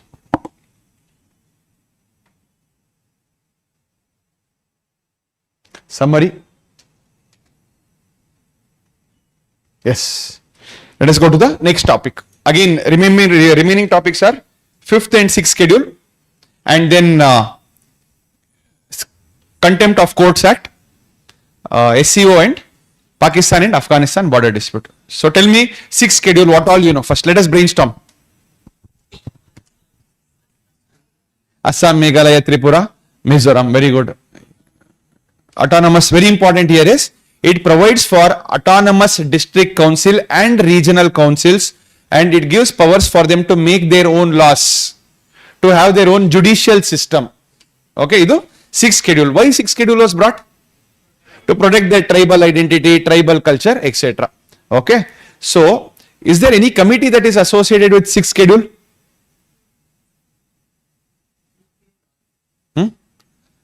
He was one of the leader, B.K. Roy. One more committee is there. He was the first Assam Chief Minister. Good. Bordolai Committee. So, Bordolai Committee led to the setting up of 6th schedule in the Indian Constitution. Repeat the name. Bordolai Committee. Again, why we are discussing a bit in detail is because there is a demand from Ladakh. Every day it was in the news in the last 2 months. If you have read the newspaper. Anything else you know? 6th schedule. Yes, very good. So, any law will be actually framed by themselves. The district council, they will make the laws. If any other law has to be applicable, governor should give permission for the laws to be applicable. Anything else you know? Very good. Ladakh is demanding. Arunachal Pradesh is demanding. What about land ownership? Good. Yes, only tribals can have their land. Again, they have rules on their own land, controlling finances also, minerals. All this control is with the local autonomous district councils. What is the difference between ADC and regional council? ಈಗ ADC ಇದೆಯಲ್ಲ 6th schedule ಅಲ್ಲಿ regional council ಅಂತಾನೂ ಇದೆ. What is regional council?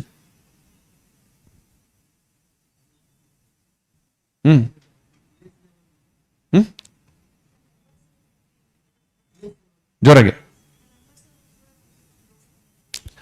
Usually. Good. So what happens? Again, autonomous district council will be for a general community or a tribe. Multiple tribes are there. Regional councils will be set up for smaller tribes. Okay. ಇವಾಗ one regional multiple tribes ಇರ್ತಾರೆ. ಅವಾಗ some tribes for their own power regional councils will be set up. Okay. What is the difference between autonomous council and tribal advisory council?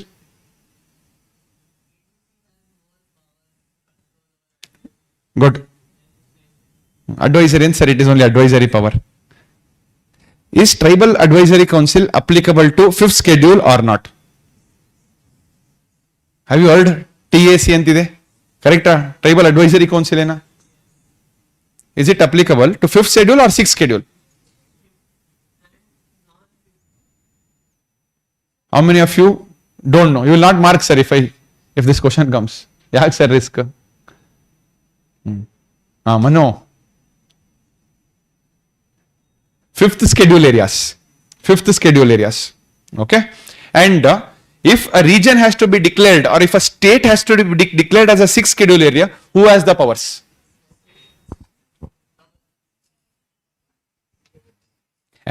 Idenne ella helbitte sir, inyaridare? Parliament. Constitutional amendment is needed if you want to bring any new state under 6th schedule. Governor has the power to reorganize the areas, but constitutional amendment to bring a particular region into 6th schedule. Please note this. And 5th schedule is notified by President. 5th schedule. But 6th schedule ali new region, in case it has to be added, it has to be done only through a constitutional amendment done by Parliament under Article 360. Artha is the difference? Yes? Anything else we should be knowing about 5th and 6th? Which do you think will give more power to that region? 5th or 6th? 6th any day. Okay? Start madana. Also, one more thing. Which articles of Indian Constitution are linked to this? Very good. 244 clause 1, clause 2, 275. Very good. E more very important. 244 clause 1, clause 2 and 275 clause 1. These are associated with our scheduled areas and tribal areas.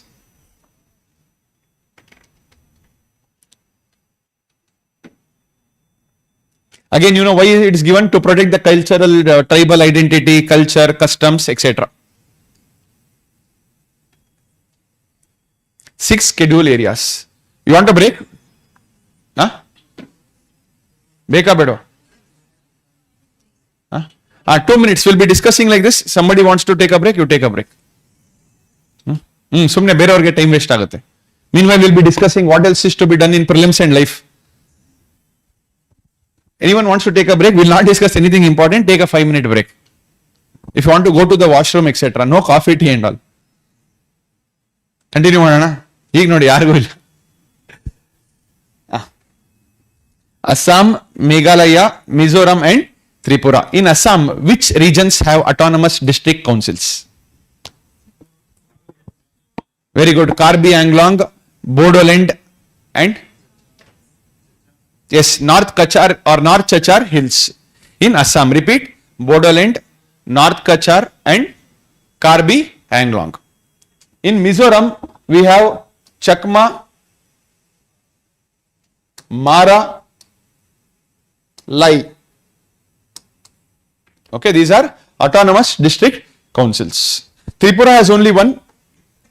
So TTADC. Meghalaya is the easiest. Kasi, Garo, Jaintya. You don't have to revise this also. Just remember ATM. ATMM because you have too much money.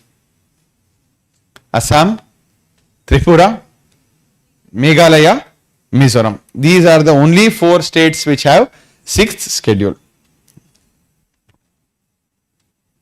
Foundation. Again, excluded areas were there under British rule. Okay, 6th schedule earlier during British rule. And they were partially excluded areas which limited British oversight with tribal customs protected. At that time, British identified, I should not interfere in the customs of these people. So these excluded areas were earlier there even during British rule. And this is when a committee headed by Gopinath Bordolai, so or we call this as Bordolai committee, recommended the having of 6th schedule for Assam as soon as India became independent. Today which states? Assam, T is Tripura, Meghalaya, Mizoram. But initially when it started, it was only there for one state, that is Assam. Why? Because all these were already a part of Assam. When India became independent, Northeast had only 2 territories. One was Assam, one more was NEFA, Northeast Frontier Agency. Okay. As new states were being formed, at the same time, 6th schedule was applicable to new states. 26 January 1950, 6th schedule came into force with the constitution, and earlier only one state was covered. Now it is 4 states. Again, there are 2 types. One is autonomous district council and one more is regional council. ಅರ್ಥ ಆಗ್ತಿದ್ಯಾ? ಇದು 5th schedule ಅಲ್ಲಿ ಇಲ್ಲ. 5th schedule has a separate thing. 6th schedule has a separate thing. Yes. 6th schedule is provided for through our article 244 clause 2. Which article? 244 clause 2. Again, why are we doing this in detail? It's in the news and you go back. 5th and 6th schedule are repeatedly asked by UPSC in the exam. and 275(1) provides for special grant in aid for autonomous councils from the union government. These are the only two articles in the constitution which talks about provisions for 6th schedule. Repeat the articles: 244 and 275. Evolution. Again, in 1963, Nagaland was formed and it was excluded from 6th schedule. If you remember, Nagaland has a special provision known as Article 371A. Have you heard? 371, many states have. UPSC can ask you match the following: 371, 371A, B, C, D, E, F, G, H, I, J. K idya? Again, possibility is K can be Ladakh. Government said, I will not give you 6th schedule. If you want, I will give you Article 371 special status. Okay. So, again, what is Article 371 applicable to which states? Very good. Maharashtra and Gujarat. Then A, B, C, D. Just remember Nama. See, you have to remember. So, very easy formula is Nama. N for Nagaland. A for guarantee na. Assam, Andhra Pradesh. Assam. M for Manipur. Another A.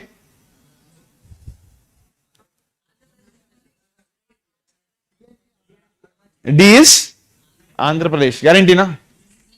E Telangana. Good. F Sikkim. G guarantee na. H is Arunachal Pradesh. I is very easy. Just remember, I went to Goa.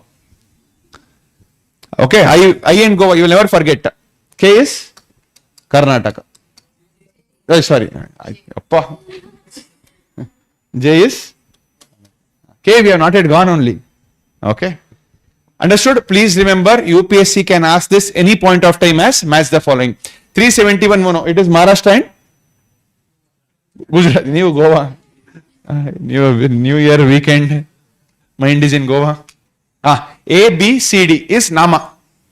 Okay, just remember Nama. N for Nagaland. A for Assam. M for Manipur. A for Andhra Pradesh. Amel obviously E is going to be Telangana. Okay, Telangana done. Now we have SM. SM andre S is Sikkim. One more M is Mizoram. Okay. Then we have Arunachal Pradesh. I went to Goa. J is obviously Karnataka. JK. Artha aita? Please remember, UPSC can and will ask such match the following. Okay. Make a formula and try to recollect this. Yes. Coming back, 1972, Meghalaya became a new state. Okay, Meghalaya was carved out as a new state from Assam. And in 1985, the 6th schedule was extended to Tripura, and in 87, 6th schedule was extended to Mizoram. Whenever they became new state, 6th schedule was introduced. You will come to get an idea. Look at this. 49th Amendment 1984 created the Tripura District Council. 1987, 58th Amendment created 3 ADCs in Mizoram. So these amendments are very, very important and are linked to 6th schedule. So what is 49th Amendment? 6th schedule applicable to Tripura. Repeat. 6th schedule applicable to Tripura. Which article? Which amendment? 49. 58 is 6th schedule applicable to Mizoram. Artha aita? Again, why I am asking you to know this? It's there in the news. You have to know this. Repeat the two important amendments, 49 and 58. 49 ke 9 add madre 58 barad. 49 is Tripura, 58 is good. And in 2003, special ADC status was given to Bodoland.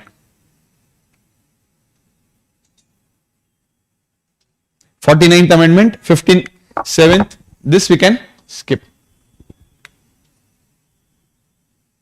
Present coverage, 4 districts done, 4 states. Assam, Karbi Anglong, one more, Dima Hasao and Bodoland Territorial Council. Assam has 3 6th schedule councils. Repeat, which are the names? Karbi Anglong, Dima Asav or Dima Asav earlier name is known as North Kachar. Don't get confused. North Kachar, Dima Asav are the same. And one more is Bodoland Territorial Council. Also, one of the reason why this was given is many of the communities were demanding separate statehood or separate country. Bodo community, they said we are not Assamese.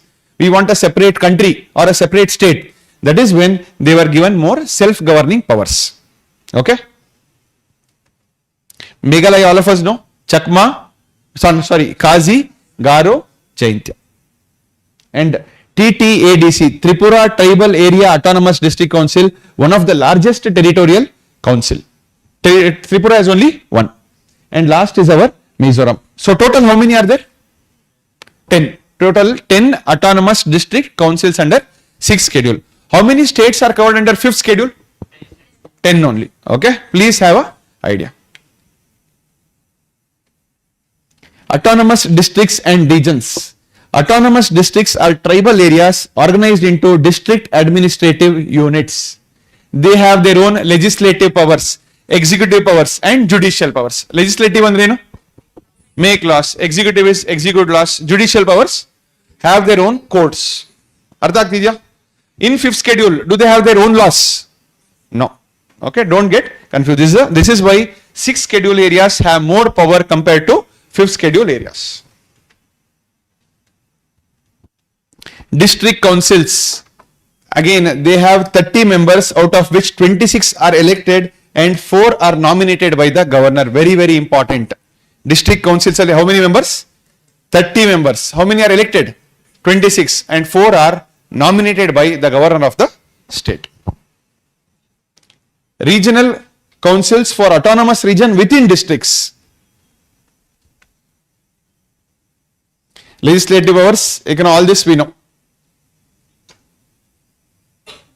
Yes, they have their own judicial powers. Don't get confused. Under which schedule? 6th schedule. 5th schedule ali judicial powers illa. 5th schedule is kind of superficial, but 6th schedule gives real powers to all the people. But they cannot give death penalty and imprisonment more than 5 years. Obviously, can you give death penalty powers to them? Is 6th schedule ali. So there will be parallel courts then. Again, in 6th schedule, they have power to impose taxes, revenue collection. Also, ADCs have been given power under 6th schedule, taxation powers. But in 5th schedule, no such powers are there. Grant license or lease for mineral extraction and autonomous areas. Again, 30 members, 26 selected, 4 nominated. Their term will be 5 years. Legislative, executive, judicial and financial powers. Artha aita? Now, what is the power of governor when it comes to 6th schedule? Governor, does he have any power in 6th schedule? If yes, what? 4 members, very good nomination. Eagle ಹೇಳಿದ್ರಲ್ಲ sir. ಅದು 5th schedule ಅಲ್ಲಿ ಬರುತ್ತೆ. ಅದಕ್ಕೆ confusion, if there is confusion between 5th and 6th schedule when it comes to governor.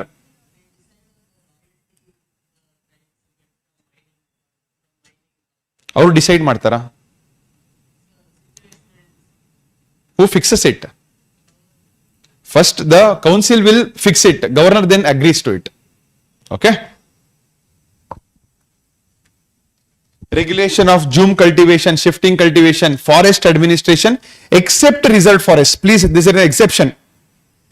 They have the power to administer forest areas also except reserved forests. This exception you should be knowing. What UPSC will do? Entire forest areas can be managed under 6th schedule by the local ADC. True or false? True or false? Why? Reserved forest is not there. E exclusion, na? Please remember this. Marriage, divorce, inheritance, all this is allowed. And remember, this is a very, very, very important criteria. Any law that is passed by ADC should require the governor assent to become effective. Artha agtidya? Role of governor. So any law passed by ADC should require the permission of governor before it comes into existence. Artha aita? Yes. And also to increase to decrease the areas, creation of district council, also governor has the power. Only parliament, what power it has? To bring new region or state under 6th schedule, parliament should form a constitutional, pass a bill or an act. Ad bitre parliament genu power illa, governor and these bodies have powers. Judicial powers, again unique feature, they can constitute village courts. Financial powers, I told you.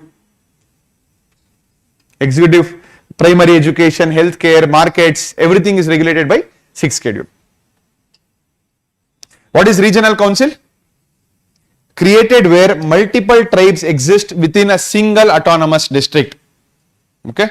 Again, remember that tribes are not homogeneous, they are heterogeneous. So if multiple tribes are there, some tribes are identified and they are allowed to form regional councils. Who is going to do this again? Who will have power? Governor. Aita? Role of governor, assent to all the laws. All council laws require governor's approval. Decides applicability of parliament and state laws and can direct amendments also.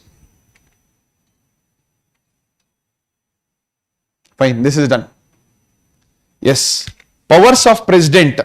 Declaration of scheduled areas under Article 244(1). Fifth schedule naapka idea? All of you heard of fifth schedule? That is declared by president under an executive order. President under executive order. But new state under sixth schedule, parliament should pass a constitutional amendment bill. And obviously, should president give assent to this? Yes. Okay. PESA is applicable to 5th and 6th schedule areas. True or false? It is applicable only to 6th or 5th? 5th schedule areas. Okay. It is not applicable to 6th schedule areas. Fine. This is fine. Yes. What cannot include a region? Governor's order? No. State legislature? No. Ordinary parliamentary law? No. Executive order? No. Only an constitutional amendment under Article 368 can include a new region under 6th schedule. Please know this. Aita? Artha aita? Apart from this 6th schedule, nothing can be asked, and this is what is needed for 6th schedule. Any doubts?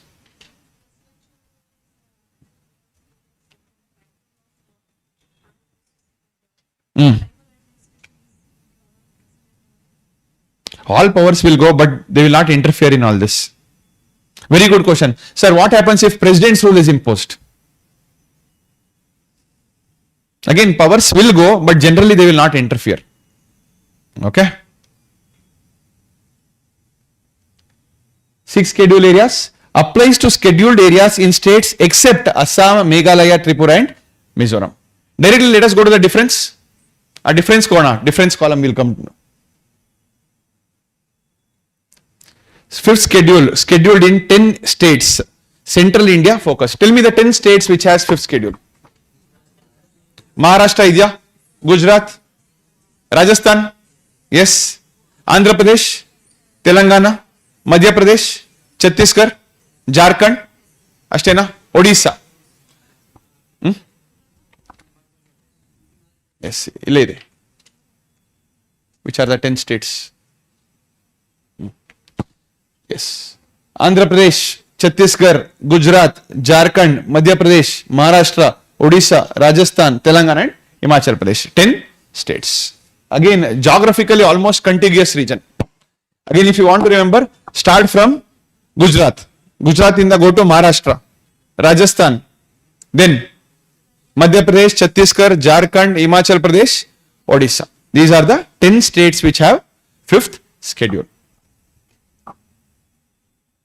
Which article? 244 subclause 1. 244 subclause 2 is 6th schedule. Subclause 1 is 5th schedule. Okay. And here observe, President of India notifies scheduled areas under Article 244(1).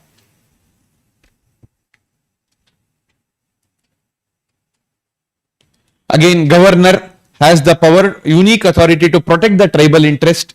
Directive authority can direct state governments. Fine. This is very important.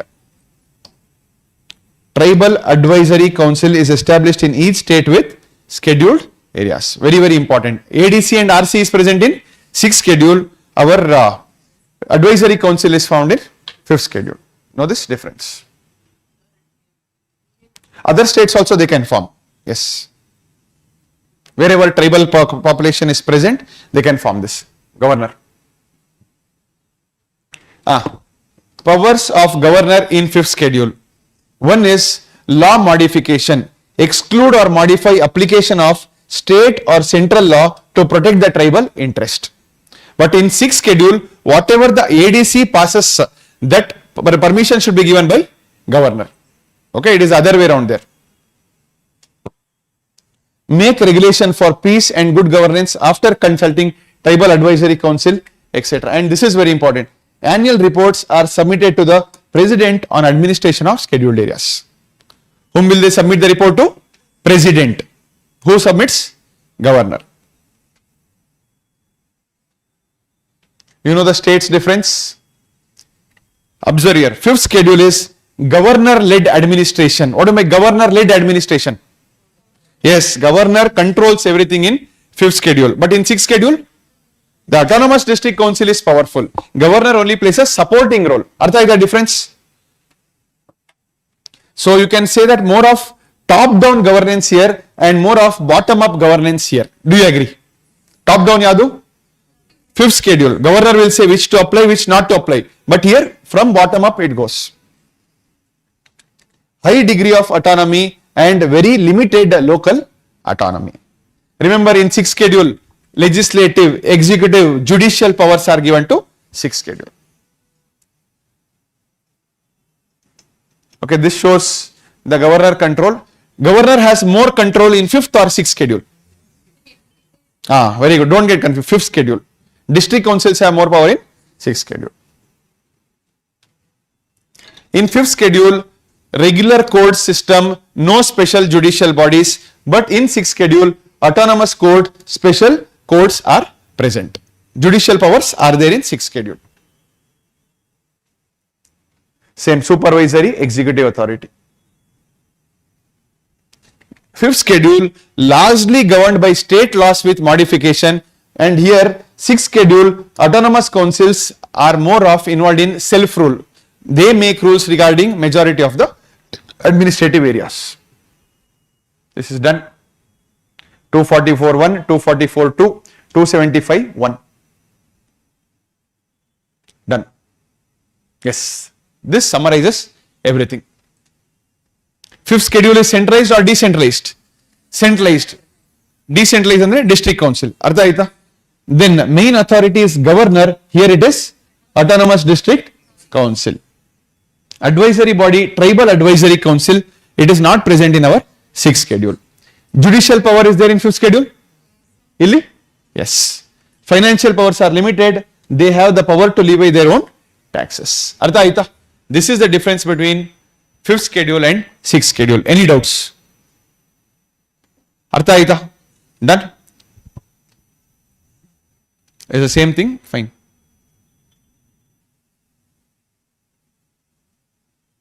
Yes, some change in topic. It is getting boring for me also to do polity. Let us go to Afghanistan and Pakistan. Again, what first in IR sir, what kind of questions can be asked? Very good. Places in news. How they will ask places in news? Wait. Places in news, how they will ask? One, they will ask, match the following. Good. Then place, fine. Sometimes they will ask why that country or region is in the news also. Correct? Okay, sometimes physical features are asked. Good.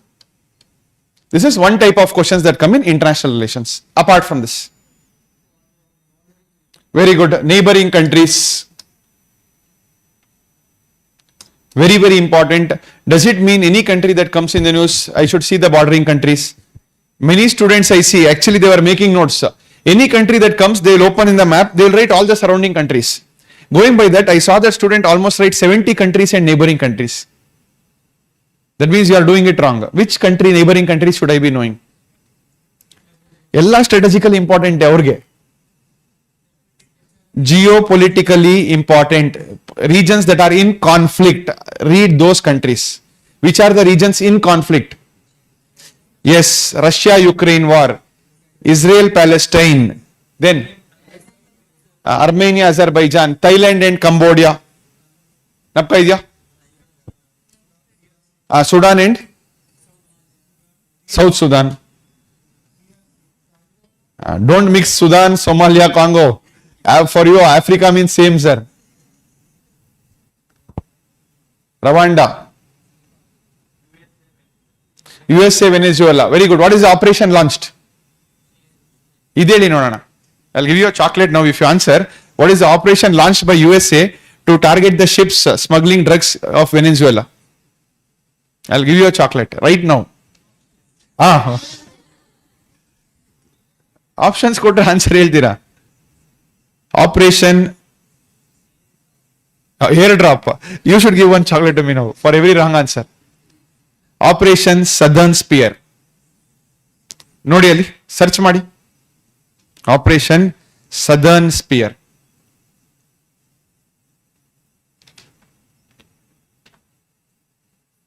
Again, it has come in the Hindu newspaper print edition of Bangalore.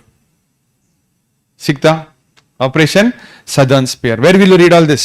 These are the things that come in the news. One more operation is launched by US yesterday or day before yesterday. Even I forgot the name of operation. I'll tell you next class. What is the name? Not Syria, I think. One more country they have launched. Syria mapping becomes very, very important. Okay, why? Because recently the government changed in Syria. Bashar al-Assad was overthrown and one al-Jolani came to power. And Syria is geographically very important because Russia was using Syria or Syrian ports for Russian trade. Okay, so that is why geographically it becomes important. IR, you don't worry. IR entire mapping will be taken care of in Prelims Express. Sikta Southern Spear? Yes? Odirlilla. Syria, is there any operation? Hawkeye. Okay, good. Operation Hawkeye. Samudra Setu?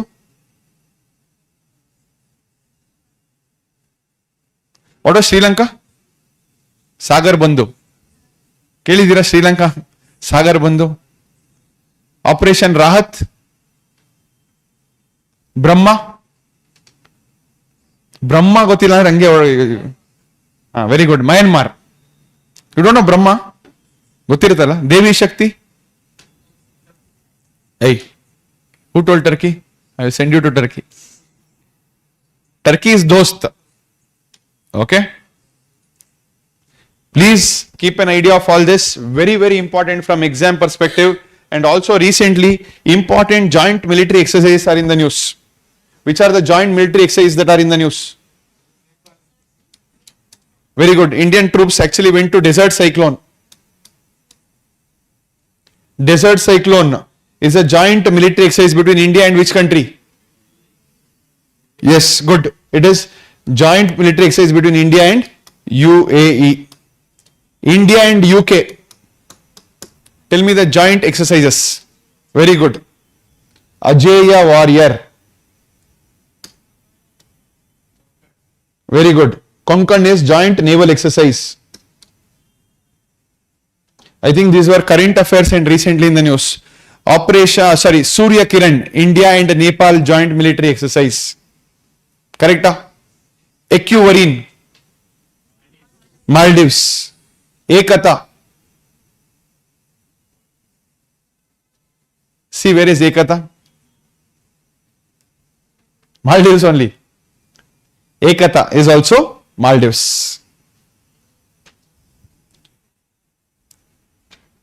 Also one question. Which country has given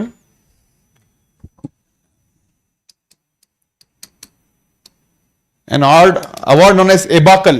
It is the highest civilian award that is given to Modi ji or India. Which country gave this award? Very good. Class napka idya? Palau. PALAU, Palau. So just remember Ibakal Palau. Many countries are there, will buy out all these civilian awards. Why? Because UPSC is going and asking such kind of state exam questions. Okay.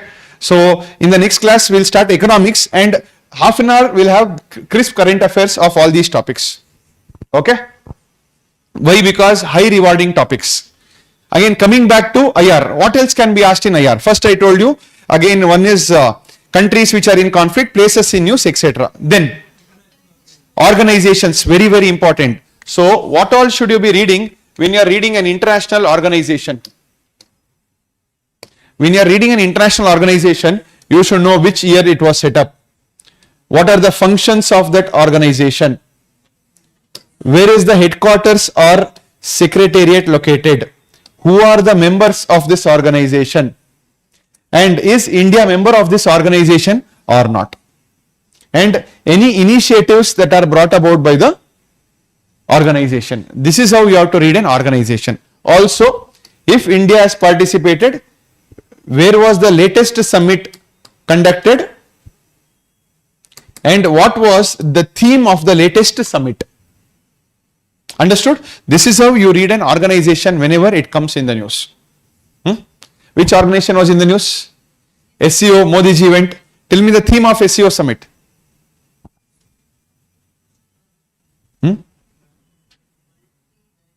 Multi-dimensional. Your UPSC exam will be upholding Shanghai spirit. Okay, good. We'll discuss it. But please observe all this. You have to observe at any cost. Where was the latest BRICS summit happened? Guarantee na? South Africa. Which summit was it? 20th, 17th, 18th, 19th? 16th agoito. 16th Russia laito. UPSC question. 17th. What was the theme of that summit? Strengthening Global South Cooperation. Again, send me a message. I'll send you the organizations which are updated. Very, very important from exam perspective. Or around 50 organizations have compiled in around 25-30 sheets. That is more than enough for your revision. Artha agtidya? Again, ECOWAS is another organization that is there in the news. Kelidira? How many of you don't know? ECOWAS. Honestly. Nobody knows. I doubt if I am coming from some other planet and talking. ECOWAS andre? Very good. Economic Community of West African States. Why it is in the news? 3 to 4 African countries were thrown out of that because military coup happened. Burkina Faso, Mali, etc. So that is why that organization was in the news. Okay? CARICOM. CARICOM. Caribbean Community. Caribbean plus community.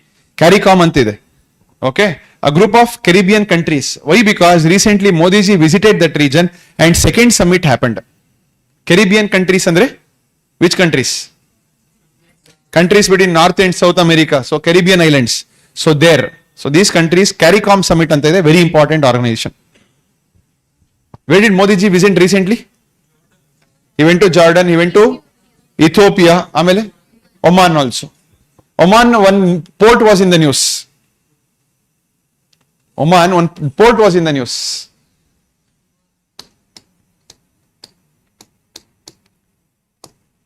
Duqm. What is the name of the port? Duqm. D-U-Q-M. Yelli. Oman gottu. I am asking where. Neevelli enda. Don't expect everything to be taught. End of the day, what will happen? You will be dumped with hundreds of places like this and you will get confused. And if you once see it in the news, your job is enough. You will never forget it. Recently, India signed an agreement known as SEPA. With which countries? Oman guarantee na? Very good. Oman. Then UAE. Then South Korea and Japan also we have SEPA agreements. Okay? SEPA, Comprehensive Economic Partnership Agreement. With which region did India sign an agreement known as TEPA? TEPA full form, tell me. T andre ಏನಿರುತ್ತೆ? Trade. E andre economy. P andre partnership. A andre agreement. With which region did we sign this? Very, very important. With a grouping known as EFTA, European Free Trade Agency. Okay? Countries, 4 countries which are not EU members.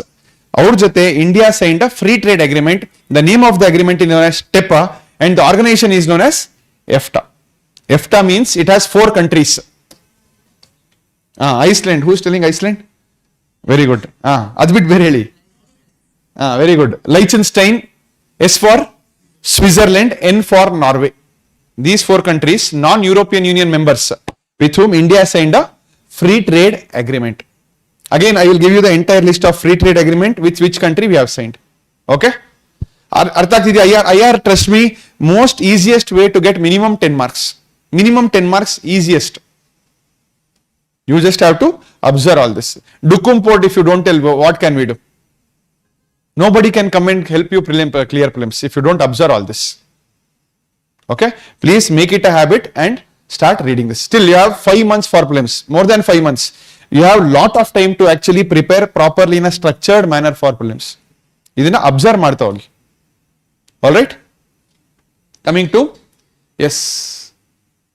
Durand, IR, anything else is asked? Organizations, any free trade agreements India has signed, and any missiles or defense system India is procuring from other countries. Yes, 400? Everybody will tell. Wherever you go. Apache and very good. Apache helicopter, it was in the news, I think. Very good. We received it from USA. Very good. Chinook, USA. Very good. Then Spider. Spider. I have told in class, Python plus Derby equal to Spider. Israel. Don't disappoint me. Why? Because it was used in Operation Sindoor. Okay, Barak. Barak, not Barack Obama. Barak missile, surface to air. Which country did we procure it from? Joint manufacturing. India and?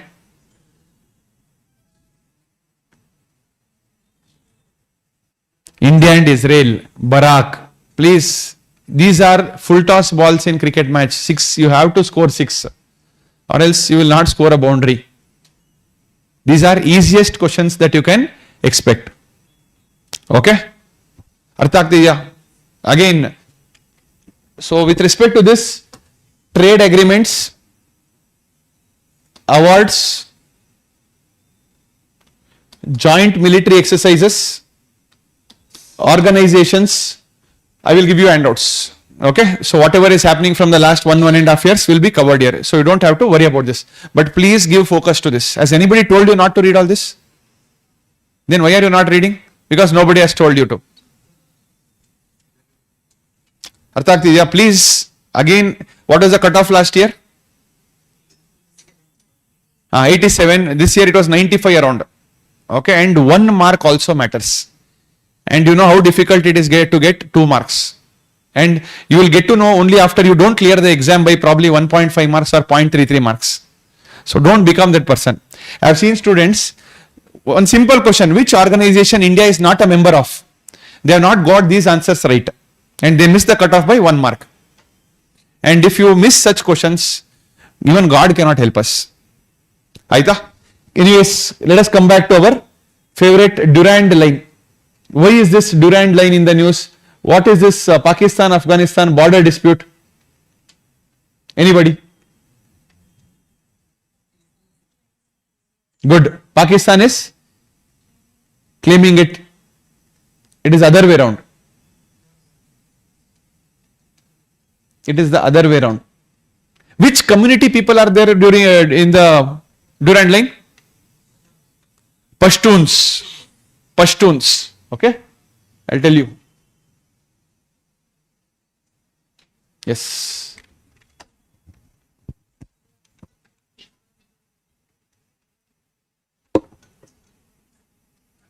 This line is the Durand line, or you can see it here also.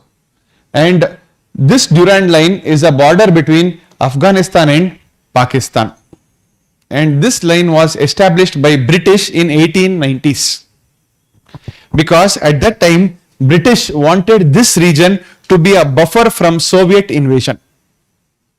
They wanted to be a buffer region from Soviet region. So, however, Afghanistan people do not accept that Durand line is a real boundary between Afghanistan and Pakistan. In fact, Afghanistan people say that this is the real boundary between Afghanistan and Pakistan. Because they say that the entire Pashtun region should belong to Afghanistan. Artha aita? Durand line. Who set it up? During British rule to act as a buffer. Yes. The 2,640 kilometer border between Afghanistan and Britain was established in 1893 through an agreement between British diplomat Sir Durand and Afghan Emir Abdur Rahman Khan. Which year? 1893. This colonial era boundary artificially divides the Pashtun tribal homelands, splitting ethnic communities and creating regional tensions. Today also, Pakistan says this is the boundary, but Afghanistan says, I believe in Akhand Afghanistan, which includes another 20% of Pakistani territory. Artha aita? This is the major issue related to Durand line. So, Pakistan accepts the Durand line, but Afghanistan says that is not the real boundary between Afghanistan and Pakistan. This is the major issue. Again, in mid 1800s, later 1839 to 1919, three Anglo-Afghan wars shaped the British influence in the region, and Britain lost all the wars, if you remember.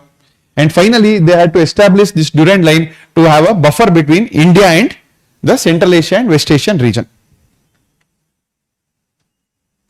Again, the Durand line is very close to the Hindu Kush mountains. Border runs south of these towering peaks, and also Karakoram range, which forms the natural barrier in the northeastern part of this region. Two geographically very important places, Yadu, Hindu Kush mountains and Karakoram ranges. Alright? Yes. So, again, these are the areas. How do I erase it? Can I erase it?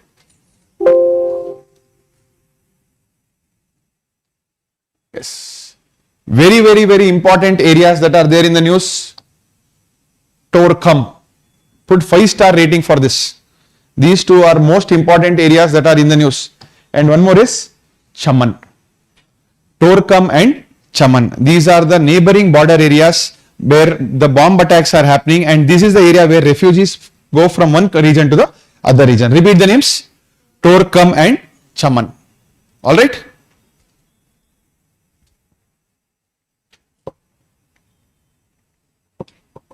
Again, which are the places that are in the news? One more. A very nice name known as Spin Boldak. And I don't know the meaning of this. Spin Boldak. Because these are the areas where Pakistan is carrying out bombs or bombing because it believes that the Tehreek-e-Taliban or the Pakistani Taliban is taking shelter within the territory of Afghanistan. That is the reason Pakistan is carrying out bomb attacks in the territory of Afghanistan. Repeat the names. Spin Boldak, Chaman and Torkham. Again, some areas, north and south Waziristan in Pakistan.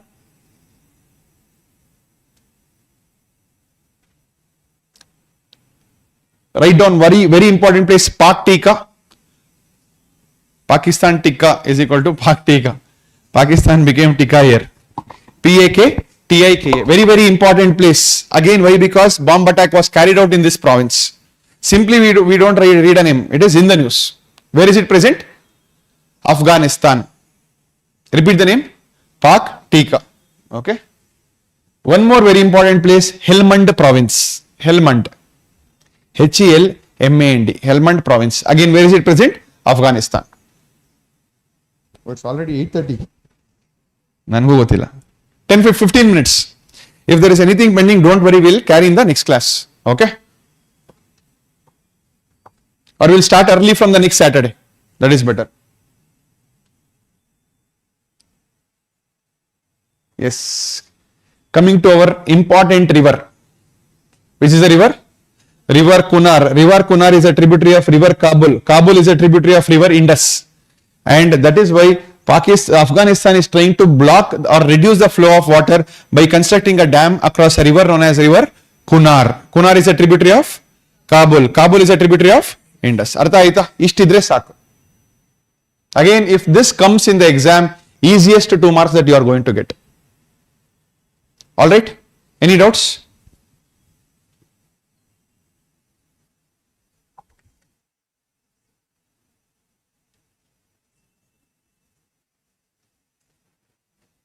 Yes, some of the neighboring countries of Afghanistan we have to by heart at any cost because already asked by UPSC and can be asked again. 2 reasons. Pakistan, Afghanistan are fighting with each other and Afghanistan is getting very, very close to India. I think today also the health minister of Afghanistan is in India. Few days back the trade minister was there in India. Few days back foreign minister was there. Okay, so that makes Afghanistan a very important and a probable question that is to be asked. See the neighboring countries of Afghanistan. Again, Iran, Turkmenistan, Uzbekistan, Tajikistan, China, India and Pakistan. Okay, and this is Jammu Kashmir, not Indian administered Kashmir. Okay. Again, which Tans are not there? See, be smart, don't buy it. See which are not there. Kyrgyzstan idya? Turkmenistan? Idya? Yes. So, which Stans are not there? No Kyrgyzstan. No.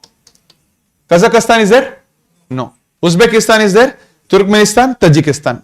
Any other Tan idya? Which are the 5 Central Africa Asian countries? Kyrgyzstan, Kazakhstan, Uzbekistan, Tajikistan, Turkmenistan. 2 Ks are not there. Which 2 K? Kyrgyzstan and Kazakhstan. Rest all Tans are there. Obviously, Iran, Pakistan, China and India are the neighboring countries of Afghanistan. Repeat. Who is not there? 2 Ks are not there. Who are there? India, Pakistan are there. Tajikistan is there. Turkmenistan is there. Uzbekistan is there. Iran and China.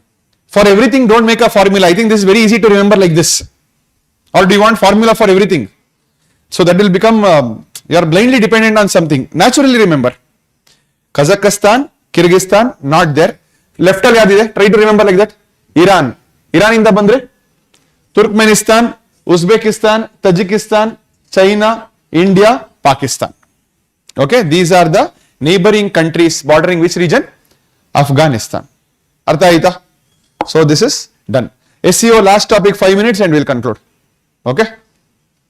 Again 2 more important topics are there. We'll continue in the next class. With economics we'll do some part of this.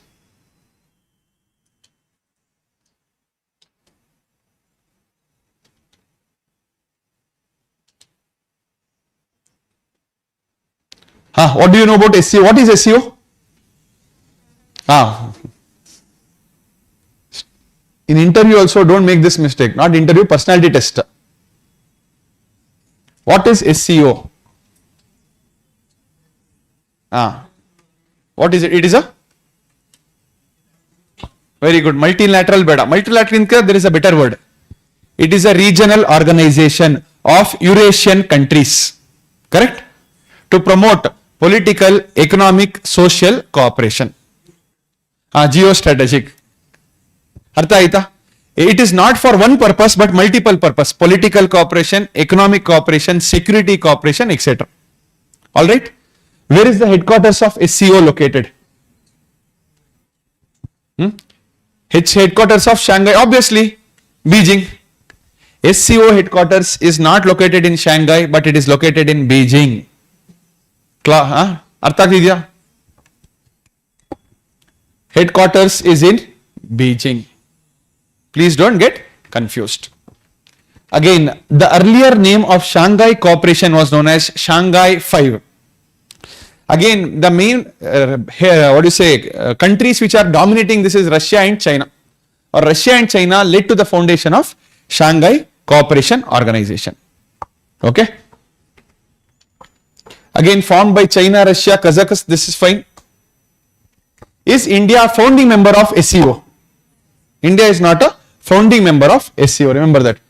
In 2001, SCO was founded by these countries. Just remember that our one Turkmenistan is not there in SCO today also. 5 Tans are there, no? Repeat the 5 Tans. Tajikistan, Kyrgyzstan, Kazakhstan, Uzbekistan and Turkmenistan. Turkmenistan is not present in SCO. In fact, Turkmenistan is not a member of many organizations. They are really non-aligned country. They don't usually go and join organizations. Adbitrin yaar there, Russia and China. Arthak didi, how to remember? Who is not there? Turkmenistan is not there. Rest other Tans are there with Russia and China. They are founding members. Later, in 2017, India and Pakistan joined SCO in a summit known as Astana Summit 2017. When did India join? 2017 Astana Summit. Later, Iran joined in 2023 and the latest member to join is Belarus, which is the 10th member of SCO. Understood? Please remember all the members. UPSC likes to ask who is not a member of SCO. Is Bulgaria member? Bulgaria? Turkmenistan? Armenia? Azerbaijan? Okay? These are not there. These are the closest countries that UPSC can ask us here. Let us try to write all the names. Tell me. First founding members let us write. Obviously, who are the first countries? Very good. Russia and China. Now, we will write the 4 Tans. Who is not there? I will write off first only Turkmenistan and put a scratch. Now write Kazakhstan, Kyrgyzstan, Tajikistan, Uzbekistan. Aita, these are the founding members. Later, 2 countries joined, India and Pakistan, Astana Summit 2017. After this, Iran joined, and after Iran, latest member is Belarus. Okay? Don't think, why should I remember the name? You should remember the name for 2 marks. If you don't want 2 marks, you don't remember. As simple as that. So, these are the members of SCO. Any doubts? Meanwhile, where was the latest summit of SCO conducted? Very good. China, which place? Modi ji went to Tianjin summit. Okay. Again, UPSC can play another small irritating game. The 25th summit of SCO was held in Tianjin, but will give some other name. Okay. So don't get confused. What is the theme? Read the theme. Upholding the Shanghai spirit, SCO on the move. Upholding the Shanghai spirit, SCO on the move. This is the theme of 25th summit. 23rd summit had actually happened in India. Okay, 23rd summit happened in India, 2023. Very easy. 2025, 25th summit. You don't have to put effort to remember also. Aida. Also, main objective is security, culture, multipolar vision, economic integration. Means it is not started only for one purpose, but for a multi-dimensional purpose. Political, security, economy, culture, social perspective. And here the main 3 evils it wants to fight are terrorism, separatism and extremism. Artha aita? Idu SCO. Last topic, under SCO we have a separate initiative known as RATS. Regional Anti-Terror Structure. It's there in the name, Regional Anti-Terror Structure, and it is headquartered at a place known as Tashkent in Uzbekistan. Apart from this, he cannot ask you anything from SCO for sure. Can you do this? Artha aita? So which are the topics we discussed today? SIR, ECI, 5th schedule, 6th schedule, RPA 1950-51, amele, CAA, NRC, Assam Accord, Afghan Pakistan and SCO. We have covered a lot of topics in actually 2 hours 15 minutes. Durand line also. Artha agtidya? Again next week economy we will start. Again I'll update the topics and we'll continue with the current affairs that is pending. Presidential reference, contempt of court will complete, because some things that are there here are not there in Lakshmikant, and I want you to know this. All right. So let us see you again next week. Next week Nikhil sir will be joining. I will take a break next week. We both will have it. So current affairs, and we'll try to start early. Probably start at 5 o'clock so that we can cover. Meanwhile, if you have any doubts, you can contact us. The slides will be uploaded today in the video, link below the video. Any doubts for today's class? Till 5:30. We'll start at 5:45. Okay, done. See why? Because we are taking at this time so that it does not clash with any class. We can have it in some other class, but somebody will be having class. Saturday evening, most of you will be free. Optional classes. Yeah, optional. Raja kodsana bidi. Which optional you tell? I will talk to the faculty. That's all. Socialism. Vikas sir, ನಾನು ಹೇಳ್ತೀನಿ ಬಿಡಿ. ಇವತ್ತು ರಜಾಕ್ ಬಂದಿದ್ದೀರಾ? Okay, I'll talk to Vikas sir. I'll ask him, sir, one day ರಜಾ ಕೊಡಿ ಅಂತ. ಅರ್ಥ ಆಯ್ತಾ? I'll see you next week. Again, we are going to start economics. Again, economics will not take so much time as polity. Probably 2-3 weeks we will discuss economics. And the current affairs will continue. Polity admele we'll go to economy, science and tech, environment, current affairs will be covered. All right. Meanwhile, if you want any topic to be discussed in particular, you can let us know. Okay. Thank you.